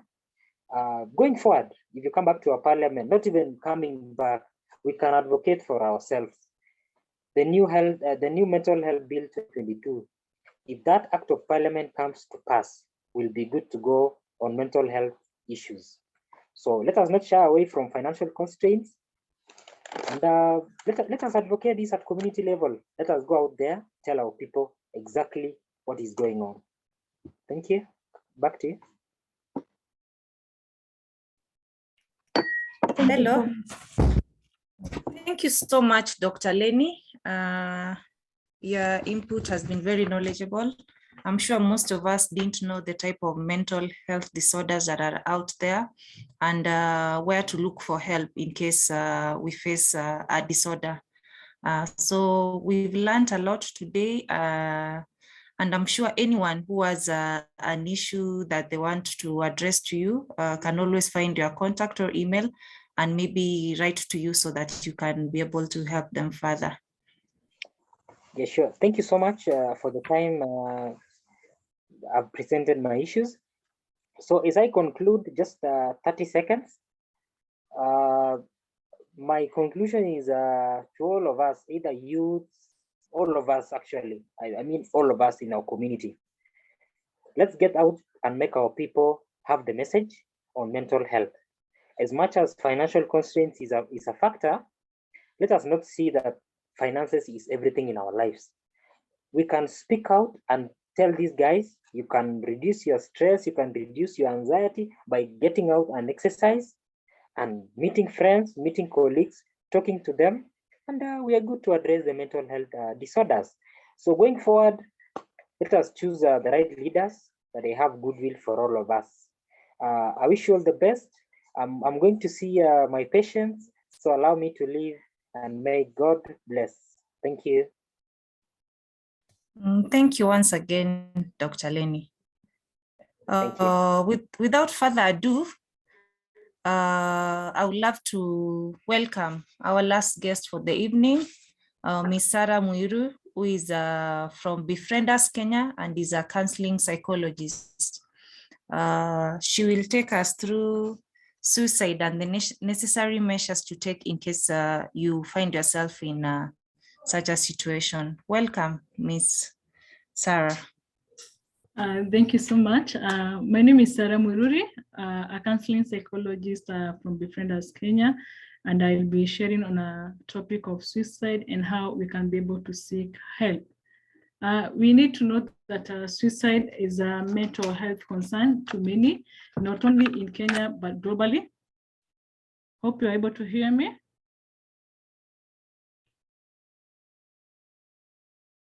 Yes, we can hear you well. Okay, thank you. I was saying that, sorry for that. Suicide is a mental health concern with the high rates of death arising as we continue. It is also a topic that very few people have been able to talk about, but we are happy today to be shedding some light with some hope that we'll be able to reduce the mortality that comes or happen with suicide. And according to World Health Organization, it is defined as an act of deliberately taking one's own life. Let us note the word deliberately. It also means that it is intentionally a person wanting to end their own life. And with that, we might be asking ourselves, why would a person really want to end their own life? That is what we'll be sharing or be answering in our presentation. There are two terms that you'll hear us talk about when we are talking about suicide. Number one, we refer to what we call suicidal ideation, and number two is what we call a suicidal attempt. On attempts, we say that it is non-fatal, but also potentially injurious behavior that are directed to a person with the intention to harm oneself. Suicidal ideation, we have two types of them, where we have active suicidal ideation, whereby a person have what we call some wish to die. You'll hear a person saying that I wish I was dead, but they also have a plan on how they can be able to end their own life. Another type of, or another second option of that ideation is what we call passive, whereby just a person wish they never existed, or you hear them talking about, I wish I could go to a faraway place and not come back. That is passive, but what you need to be paying attention maybe tonight is what we are talking about, active suicidal, where a person just have those wish and they also have a plan on how to die, because that is what now lead to maybe a person attempting suicide and perhaps be able to accomplish the suicide. Let us go back to our question, why we asked ourselves, why would a person really want to end their own life? There are several risk factors and causes that can make a person perhaps want to end their own life. Dr. Lenny has really talked about them, especially when he mentioned about mental disorder. Number one cause of suicide is what we call clinical depression. It is characterized by what we call a persistent depressive disorder, whereby a person will experience some low sadness, low mood swings, sadness, and lack of interest in their daily activities. And we all know that if a person is not able maybe to perform in their day-to-day life, you find that so many aspects of their life are being affected. For instance, a person that is suffering maybe from a clinical depression, you find that they are not able maybe to cater for their families, they are not able to be productive at their place of work. By that, you find that so many things will close down, and they might end up thinking like they are no longer usable, they want to end their own life. We have other several factors. Another one I'll talk about is what we call people with low stress tolerance. We find that there are people that cannot be able maybe to handle frustration or any type of inconveniences in their life, especially our youth. You find that a person maybe is going through perhaps a heartbreak, yeah? A mutual like a girl or a boy. You find that they are saying that I cannot be able to survive without this person, and you find that it causes them to end their own life, which is unfortunate but still happening. And that is why we are creating some of this awareness. We also have substance and drug misuse, especially alcohol. I've heard people using some phrases like, we are trying to bury our sorrows in our drinking, or the drugs that they are trying to make. And what really, I really want to shed some light in this is that we are not able to bury something that is alive.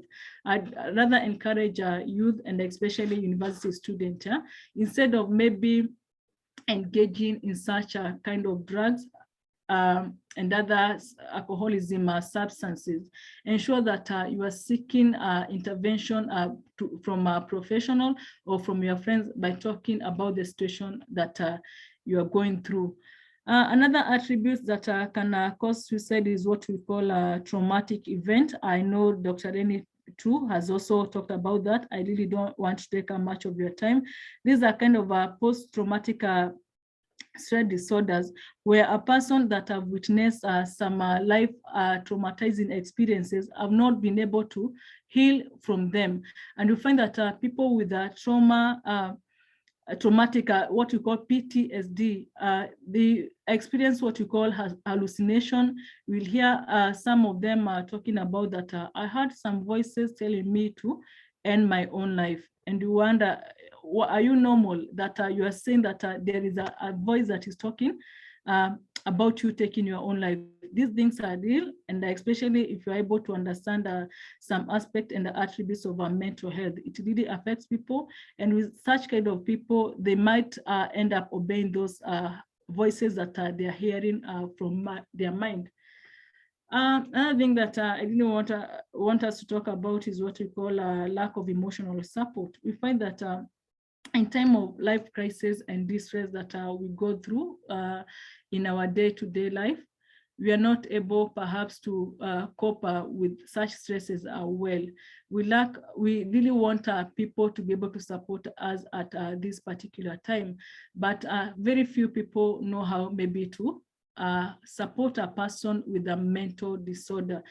That is why we really need to ensure that we encourage them. If you're not able to help, especially a person that maybe shared or talked about having some suicidal ideation, as I have mentioned earlier, ensure that you ask them, you probe them with some questions, like asking them, you have said that you wish you could go to a far away place. Where is this far away place? Because sometimes people use those phrases without the intention that they want to end their own life. But if you're able to observe a person, watch their tones, and you know them, you'll be able to tell how that is going to end up with them. We have a previous suicidal attempt, as I have mentioned earlier, that I've said that suicidal attempts are non-fatal, yet they are injurious. I call them what we call incomplete or incomplete suicidal trial, where a person has tried to end their own life, but they have not succeeded. but in that line, they incur some injuries. We find that those kind of injuries act as a reminder to a person that has tried to end their own life. And they'll keep reminding them of a certain scenario that they were trying maybe to end their life so that they could not deal with. You find that there is a study that shows that a person has attempted suicide once, they are at a very high risk of re-attempting once more because of those triggers and the scars, especially when they lack some sort of intervention to be able to help them to curb such. We have people that are killing themselves or ending their own life because of school pressures, and not only school pressures, but work-related pressures. There are people with so much in their mind, they do not know how to offload that. You find that they experience what we call in psychology burnout, and it might, because if not attended to, it leads to other mental health disorders. A person might develop also what Dr. Lenny has talked about anxiety disorders. With all these things, you find that a person is not able to cope with life. And what they think as a solution is that they really want to end their own life instead of setting what we call SMART goals, setting goals that they are able to achieve that are specific. Because again, you find that when a person has all these things are happening around their life, they're not able to make the right choices, or they have too much on their table. They do not know which one to start with. I'll advise a person maybe in such kind of a situation to set the specific goals, goals that are easily to be achievable, yeah? And especially if you're in a school setting and you're going such things that are like a school pressure that is making you to have what we call suicidal ideation, I'll advise you, it is now the high time you talk to your friends. If not friends, ensure that you seek counseling intervention from professional or from a person that may be able to be of help to you. Another cause of it is low self-esteem. We have people that have what we call a low sense of self. You feel unworthy, you feel worthless, you feel like you're not good enough. Those are the kind of people that you find that they are comparing themselves with people outside there. You are comparing with yourself with maybe people that you used to school with. You see that they are doing better than you and you feel like a failure. Such a kind of persistent feeling like you are not good enough. You will hate on yourself and you will have what we call low self-esteem that at the end of the day might be able to make somebody want to end their own life. There are several of them. We also have self-harm. I think I've talked about that. It is also kind of a suicidal attempt. Without wasting much time, I want us to go maybe to some of the factors that may increase a person to be able to feel suicidal. We have so many of them that I want to highlight just but a few. Kindly bear with me. We have talked about multiple risk factors. Those are factors that are associated with mental health disorders, abuse, lack of maybe proper livelihood and such. Self-harm, I've talked about that. Mental disorders, we really covered about that. I really don't want to dwell on that again. We also have this kind of people that have witnessed another person take away their own life. Kindly note, this is not a survivor, but just another, I love to call them at this point witnesses. You have witnessed somebody end their own life. It is a very traumatic scene to be able to watch because whatever you see, whatever we perceive with our eyes, our mind is able to record.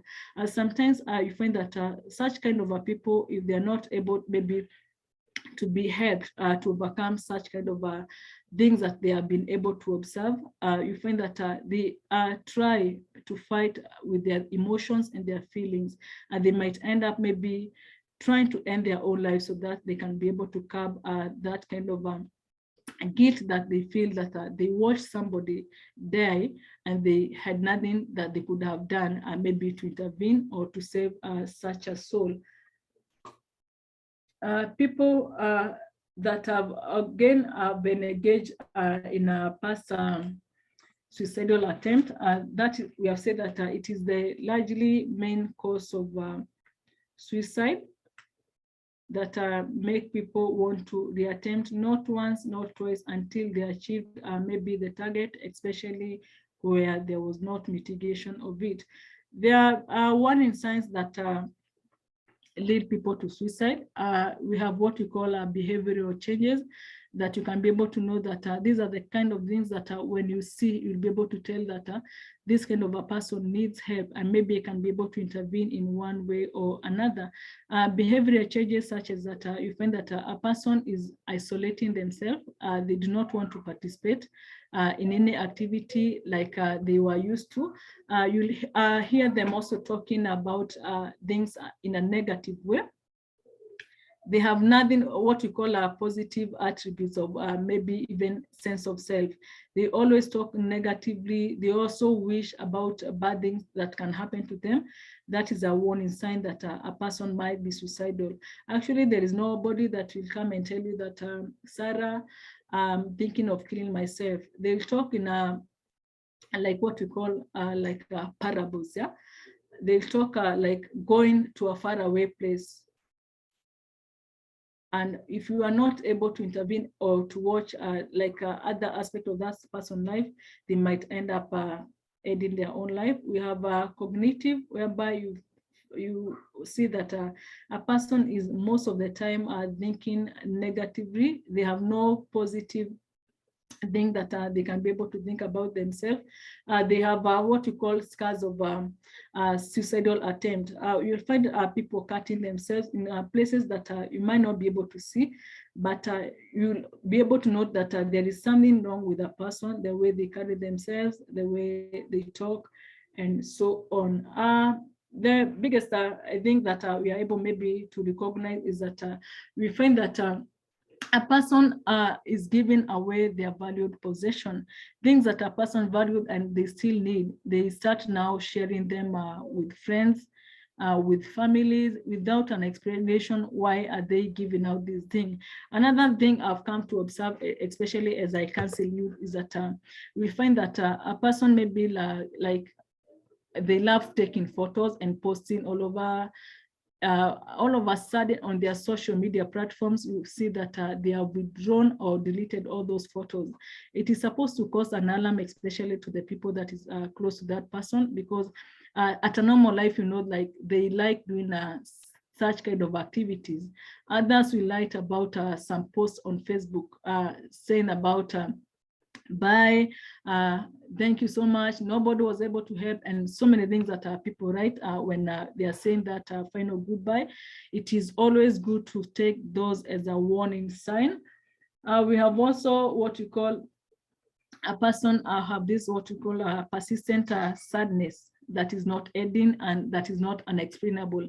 They're not sad just because that anything bad happened to them, but they are in that state of like they are blocking or putting some walls against people so that no one may be able to help them. It is a concern that we are supposed to raise. People that have experienced recent losses, whether through death, divorce, unemployment, and there are so many factors that are affecting our life today. They are a high risk or at a higher rate of maybe wanting to end their own life. I've talked about people losing interest in previously activities that they used to enjoy.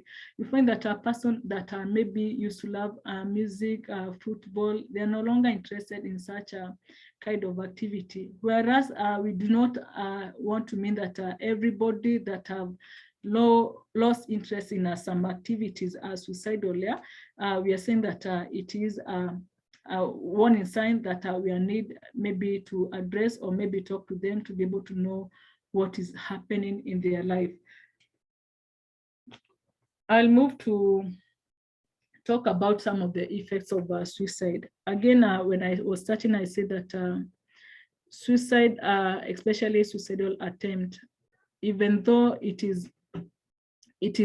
was not complete, we say that a person may be able to have some injuries that will act as a reminder to them. It will keep on reminding them that this is what I try to do, these are effects of it, and therefore I find that others will overdose, others will not take medication they're supposed to take with an intention that if I stop taking this medicine, if I overdose this medicine, I'm going to sleep and never wake up. And you find that such will affect a person's internal organs. When it is maybe an accident, like a person was trying maybe to move or to jump from a moving vehicle, you find that they will incur some injuries and scars that or even fractures that are going to be permanent in their life, and such are the effects or the results of what we are saying suicide.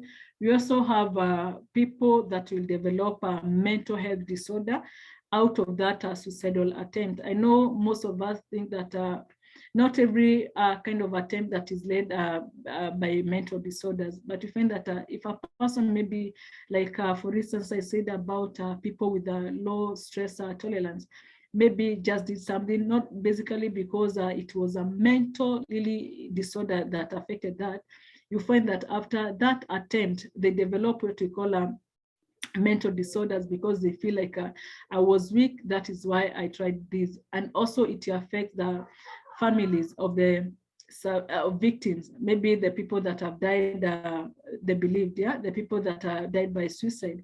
You find that most of these things that when we are talking about suicide, does not only affect the person that is doing it, but family as well at large, because they live with this kind of why was I not able maybe to intervene while maybe Sarah stopped eating, while she lost some kind of weight when she posted about this and this. So we find that there is a lot of guilt and shock that comes with a person that has tried maybe to end their own life, and other types of effect that maybe you have not even talked here. There is also a shock, especially to the family of the bereaved, whereby you find that they did not prepare for such kind of maybe what we call sudden kind of death. You find that they lost a loved one at a very high rate, and when you come to realize about this, is that very few people will support family members, especially that have lost their loved one to suicide. And when even if it happens, nobody will ever even say that our person, unless the ones that are publicized in the media, you find that people will rather not talk about it because they feel like they feel the person that ended their own life. Maybe without wasting much time, I go to how or what can we be able to do for us to prevent to help them to seek help. One, I say that we are supposed to encourage them to maintain what we call to ensure that they are healthy and they are happy. There is that phrase that people say that people, you expect people to give you happiness.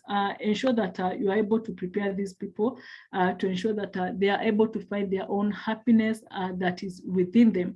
But that comes with accepting yourself, ensuring that you are in the right state of mind, you are watching on what you are eating, and you are able maybe to exercise and take the things that you're supposed to do what we call self-improvement. You find that a person that keeps on improving themselves unlikely maybe to end their life by suicide. They are able maybe to learn about some coping mechanism on how to be able to deal with what I've called low stress tolerance. Ensure them or encourage them that they keep in touch with others. Relationship have been known to actually bring or to teach a person's resilience on how they can be able to cope with a certain issues. You find that when you go and share about what you're going through with a friend, they're not only there maybe to work with you, but also to offer you some sort of guidance or to reframe your negative thoughts into positive ones. So it is always good to be able to encourage them to be able to have the right sense of self. Encourage also a person maybe to avoid drugs and substance abuse, because we have seen that they do not only trigger the chemistry and the composition in our mindset, but long-term use of them really deflate the way our organs functions. So it is always good to ensure that you are teaching people about how they can be able to health wisely to be able to take care of themselves by avoiding such things as drugs. Also, it is always good to ensure that people with suicidal thoughts or ideation, they are able to utilize mental health services, whereby nowadays we have so many free psychological centers that are offering counseling freely. Others are people like pastors, teachers, and elder people that you can be able to talk to. It is always good to ensure that we encourage them to use these facilities, because when a person is seeking help, we are supposed to tell them, or maybe to create awareness with them. It is not a sign of weakness, but a sign of strength to be able to come out and say that I really needed help. This is what I'm going through. Can you be able to support me in one way or another? On that kind of support, I'll say that some of the people like with these mental health disorders, we really need to work with them. When we're talking about support, mostly people think it's only about financial support, but sometimes encouraging a person and telling them, I'm going to work with you until we find a solution to this. That is what basically most of them need. If they're not able maybe to find a counselor for themselves, we can encourage them and work with them until they find one, and ensure that you show concerns in their life so that they feel appreciated and wanted. Lastly, I'll talk about ensure that you strengthen their what we call economic support. Some of the things that are, especially during these hard economic times, that is causing people to be suicidal is that you find a family that they have not been fed for like 3 to 4 days, and you find that a person is reasoning like, why can I just not take away the life of these people so that the end and the struggles, and maybe they won't be able to see me failing, especially as a parent. You just feel like you don't want to maybe address that issue, or maybe even if you want to address it, you don't have any means to be able to address it. So when we are intervene in such cases, we are able maybe to know that even if I'm not supposed to give them money, or even if I don't have anything to give them, I can lend them a packet of unga. I can help them in one way. I can help them even to get a job and to keep them back on their feet. I really don't know whether I have something else. We also say that we can be able to teach them coping and problem solving skills, whereby you find that most of the things that are ailing people and leading us maybe to mental health disorders is we lack ability to define the problems that we are facing. Sometimes you might be struggling on a thing that you're not able even to tell where it is coming from. So it is always good.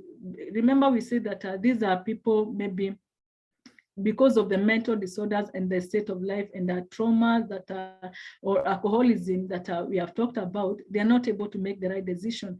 You've been there as a gatekeeper or a person maybe to help them overcome that. You are supposed to ensure that you are showing them life the way it is.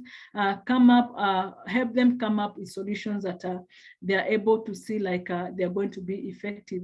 For instance, you can be able to teach a person on how maybe to come into acceptance, because another issue that we have with mental health issues is that people are in a lot of denials. You find that nobody is able maybe to say like, this is a situation. You just are striving or maybe holding on a situation that is no longer a reality.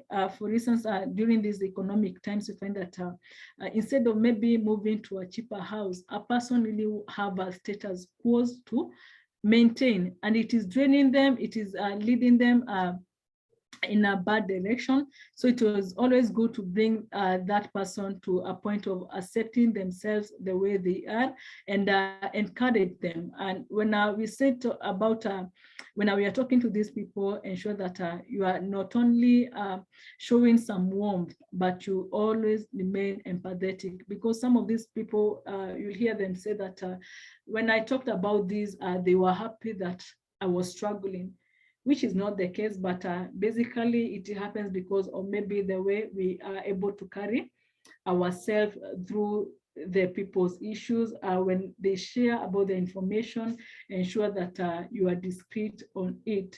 Help them to maybe identify and support people at risk.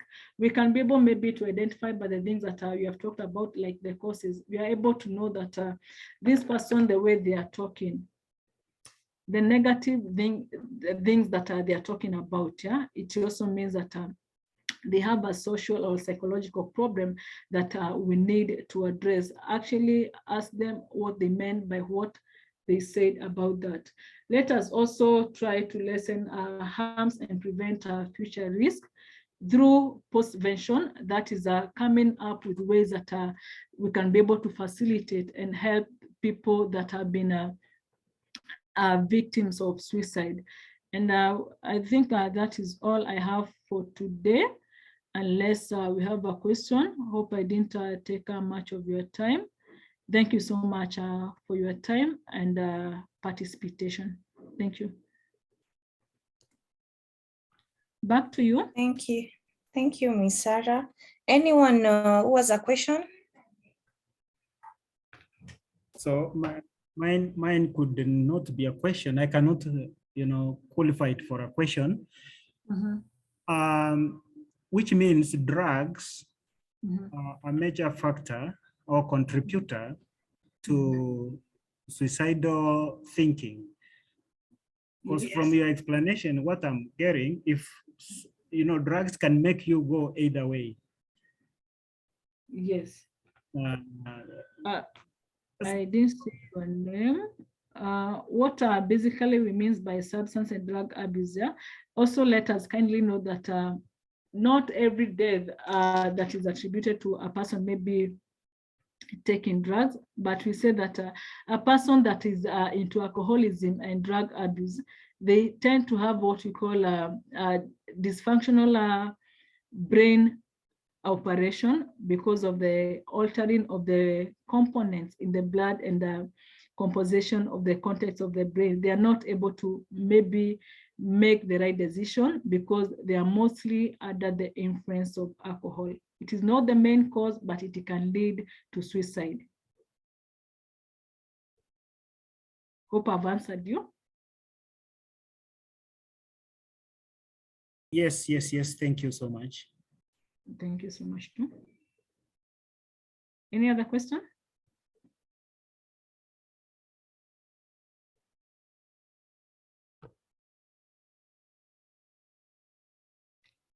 If there is no more question, I'd love to give back to you, Evelyn. Thank you so much for that time. Thank you so much for your knowledge. Currently, suicide amongst the youth has been on a rise, and it's good to have the knowledge and the places where we can go for help in case we are depressed or suffering from any other mental disorders.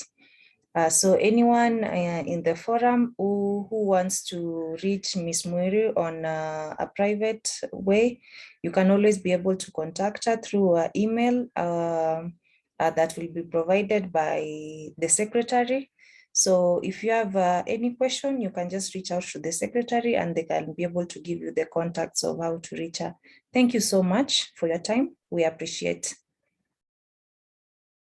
Okay, without further ado, I'd love to acknowledge the PRSK member in the forum today. And if you don't mind, I can give you a few minutes to just introduce yourself and say a few words before we wrap up the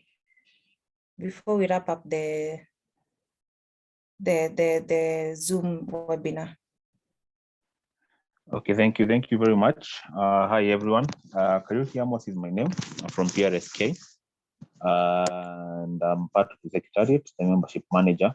And in the call, you also have my colleagues, Edna Amolo and Ashraf. I don't know whether you will allow me to allow them to say hi, but maybe they can just say, Edna, you can say hi, and then I can continue within a few seconds, please.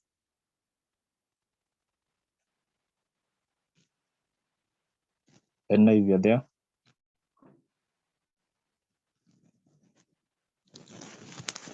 I think I'll continue.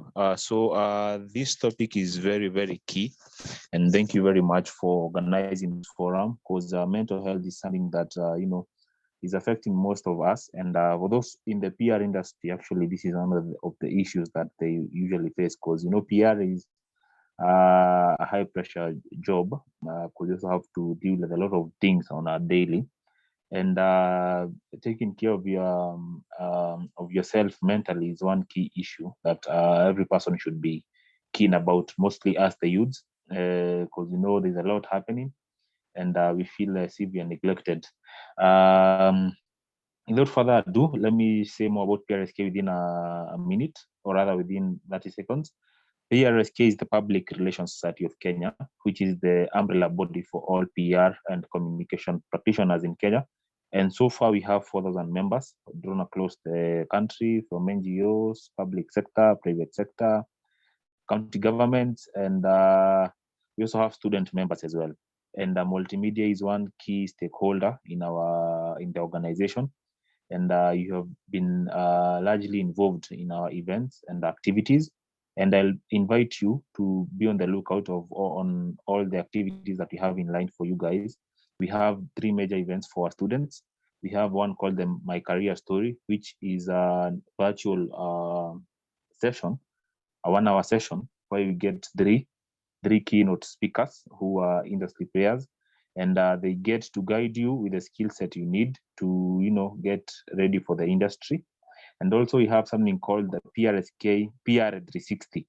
PR 360 is a physical event, and we are going to have 2 this year. One is going to be at Maseno, and the other one is going to be at Daystar in October and September, respectively. And these events are a half-day events that start from 9 and end at around 2 p.m. And here you get to network with people who attend the event, and you get to, we have 3 speakers as well who are going to speak to you guys. And then you're going to have about 50 people in the industry where you're going to just network with them and learn from them and get as many contacts as you can. And then to climax the whole year, we're going to have the PRSK Bootcamp event at St. Paul's in October 14th. And I hope you're going to participate. And we are having a lot in line for you guys. And also for those who are looking for attachments, we help with that as well. If you are ready to go for attachment, just reach out to us through the membership desk. You can email us, you can request the organizers to share with you our details, and you reach out to us with your CV, cover letter, and attachment letter. And with that, we're going to be able to assist you get industrial placement as well as internship. We also have something else called Meet Your Mentor, whereby we link you up with a mentor who walks you through the journey, and you learn from them. You get to know what they do on a daily, and you get to assist them here and there so that you can learn on the job as well. And more to that, for a student member, the registration is very simple. It's you just go online, you register through our online membership portal. And once you register, we're going to reach back to you in case you have not given us any details. And the amount is 2,000 Kenya shillings.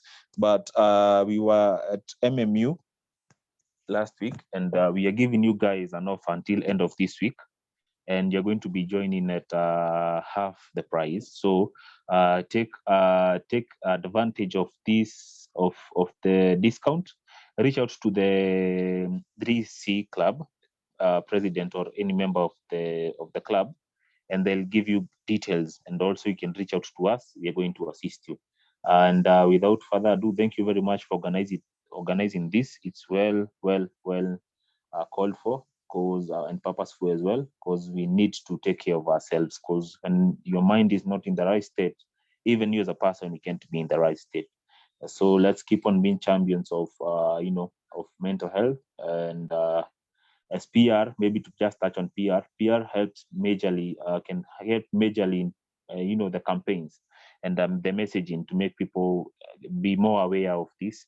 So be sure to maybe come up with some campaigns that you can share with our speakers today, and they can see how you can incorporate your ideas in terms of behavioral change, messaging, and campaigns that speak into mental health. Thank you very much for this, and have yourself a great evening. And in case you have any question, feel free. Thank you. Thank you. Anyone with a question?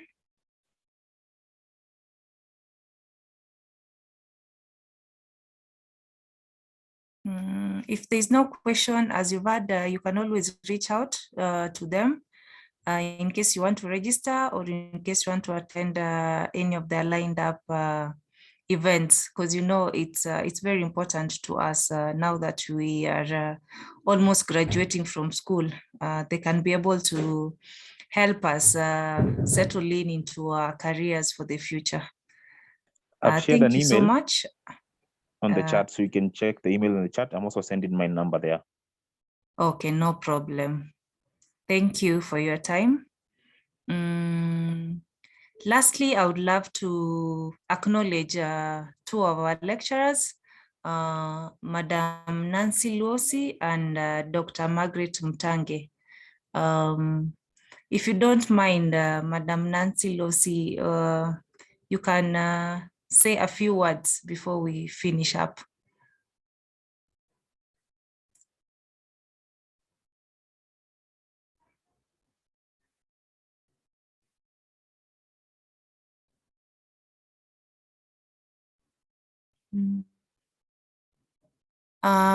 It seems Madam Lucy is a bit held up. We can move on to Dr. Margaret Mtange. You can hear me? Hello? Before You can hear me? Before Dr. Mtange. Yes. Give us a minute to run something, please. Also, as we wait for Nancy, sorry, Dr. Mtange, we can see that Madam Nancy is raising up her hand.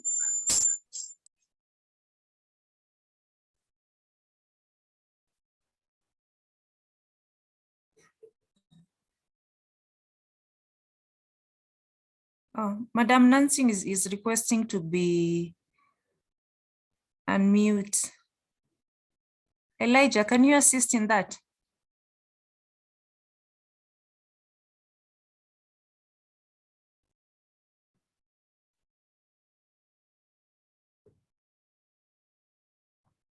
Oh no, lower the hand and then unmute.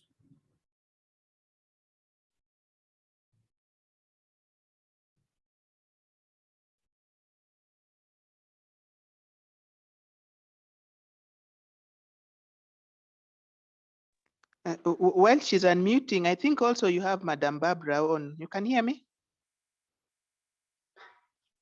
Yes, we can hear you. Yes, we can hear you. Yes, also there's Madam Barbara on.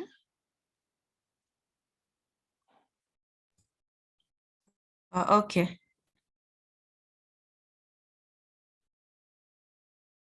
We can start with Madam Barbara, and then after Madam Nancy unmutes, you can speak, and then we can finish with the lecturer, Dr. Margaret Mtange.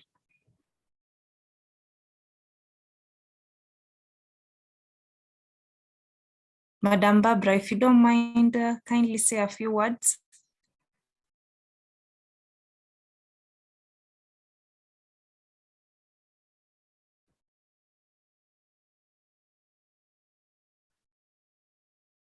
Actually, she had spoken to me. She had issues with her sound, so she was already listening in. So she can't speak because her phone was not able to transmit.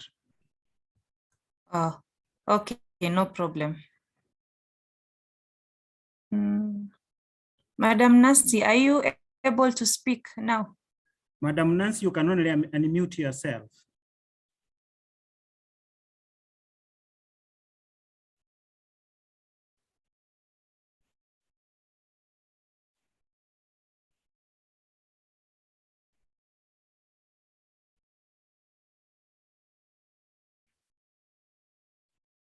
Imagine najaribu kumunmute inakataa.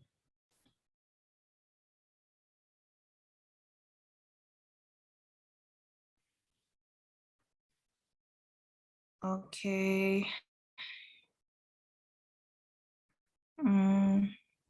Because of time, maybe we can just hear the remarks of our lecturer, Dr. Margaret. Good evening, everyone, and thank you for this opportunity. I will not say much because I think much has been said. It was a very good session because we've had mental health from a legal or public interest perspective from the senator. We've also heard from the medical perspective of Dr. Lenny, and which was very informative. Personally, I did not even know anxiety was a mental disorder, so I have learned something quite interesting and all the medical terminologies that go with it, and how we can help, especially us from the educational background, how we can help and support one another. We've also heard from a social perspective from Madam Wiruri, and I think it was very, very informative. To crown it all, we've heard from also a professional angle through the PRSK representative, Amos. So it has been a well-rounded, wholesome evening on mental health. And I think the challenge for us is now to identify our own individual weaknesses and signs when something goes on. So the group, you have done really, really well, and you have covered quite a lot in depth and width, which is quite good. It has been educative and quite informative. So very well done, this group, and the good coordination that has taken place. And finally, I joined late, so I asked for your forgiveness for that. I was at the 3C, as you've just had the PRSK members say. They were having a handover from the fourth years who are leaving onto the next group that is taking over, and so it's slightly went overboard into this. Therefore, I just want to say thank you for the good work. Thank you for the good presentation. We have really, it has been deep and very well done and research. So congratulations all the members, and beginning with the technical team, you have done us proud. I'll leave it there. And finally, Amos, thank you. Amos is one of our own, so we can see we are building quite a big network, which is really great and good. So for me, just to say good night and thank you. For the members, we will talk more beyond here, but have a good evening and thank you for attending. Thank you, Evelyn. Over to you. Thank you so much, Dr. Margaret. And I would love to invite our secretary, Vale Chelagat, to give us the vote of thanks, and then she can close with the prayers. Good evening, everyone. I'm Violet Chelangat. I'm the group secretary, and I'd just like to say a few things because we really had a very interactive and informative session. Some of us, I believe, were so green, but right now we are living more knowledgeable. They say you're not okay until you're mentally okay. Thank you so much to all our speakers who have taken time to be part of this discussion. Thank you so much. Even in absentia, that is Senator Kasanga, Dr. Lenny, and Mrs. Miruri. We really appreciate your input. To everyone who took time to join in, it's been great. Thank you so much. We appreciate your effort. And also to the multimedia fraternity from our lecturers, Madam Barbara, Madam Nancy, and our lecturer, Dr. Mtangi. Thank you so much for your guidance. We really appreciate. I'd also like to give a shout out to my father is in, and thank you so much, Dad, for joining in. That is Mr. Apollo. Thank you so much. I don't have much to say unless we have anything from the group members. Anyone who wants to share something? Seems we are all okay. So thank you so much. May God bless you. It has been great. Elijah, yes, please.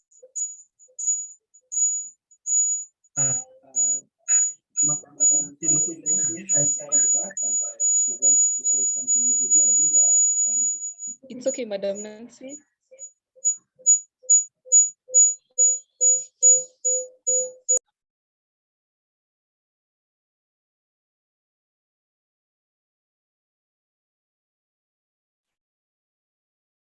Hi. Hello, we can hear you. Oh my, so sorry for that, eh? Can you get me clearly? Yes, we can get you clearly now. Sorry, nafikia ni changamoto za internet kidogo, lakini we've been together all along and I've really enjoyed the talk. It has also challenged me to assess my mental health. You see, as lecturers, teachers, or educators, we also undergo some of this mental, and I'm always wondering to myself, you know, like sometimes we hand over children to teachers with all the confidence that they are mentally, you know, okay.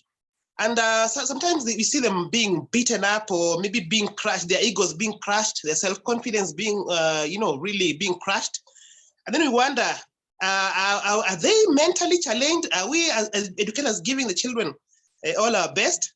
Are we able to differentiate or maybe come to a point whereby we are able to separate issues, our challenges, what we're going through, and maybe the teaching? So I really love this kind of seminar to go on, even for all the lecturers, all the teachers, both at the primary level, at the ECD level, you know, at all levels, just to be challenged to assess their mental health, to see if they're capable of taking care of other people. You see, when a child looks upon you, or someone who is a junior looks upon you to mentor him or her, you know, provide some education and actually be someone they can look up to. And then maybe they're dealing with someone who is mentally challenged. So it really poses a real danger to our upcoming, you know, the children and all that, and even new people at the university level. So it's a challenge to me and hopefully to all people who are able to actually be given that space to nurture other people, to assess and really just go for mental checkups to see if they're okay, so that we are able to give our best. We're able to put our foot forward. When we are overwhelmed, we are able to actually face our challenges and actually turn out to be the best educators of all times. That is what I actually learned from this, and I'm very happy for what you've organized. Thank you for inviting me, and hopefully we can do this again. I just have one question for Amos. The extension that he was giving to the students at half price, I also want to join that PRSK.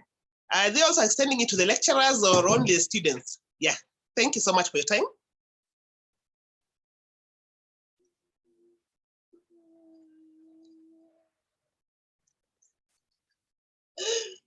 Samantha. Thank you so much. I don't know if you are together. Yes, we are together. And I'm asking all the team members from group 1 to on their for purposes of recording our participation.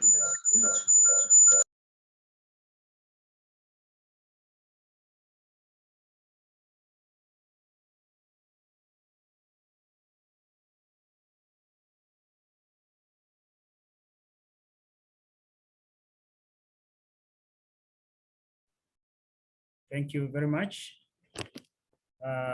We are still waiting for Norman to come on. Dr. Mtange, we will not mind having your video in this clip.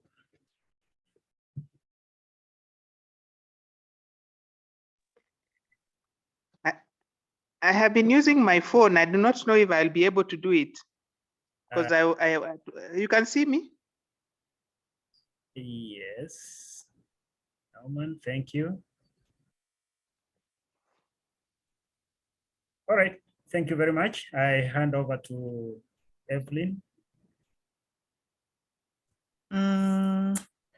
Thank you so much, everyone who was able to log in and join us in this event. We appreciate taking your time. I believe we've all learned something from today. And later on, we can go and research more. And our guests are willing to actually listen and give us more information. They've even left their emails and telephone numbers for you to reach out to them. So feel free to reach out and you'll be able to gain more knowledge. That the time was too short for them to share here. So thank you very much. And we would love to close with a word of prayer from Vale.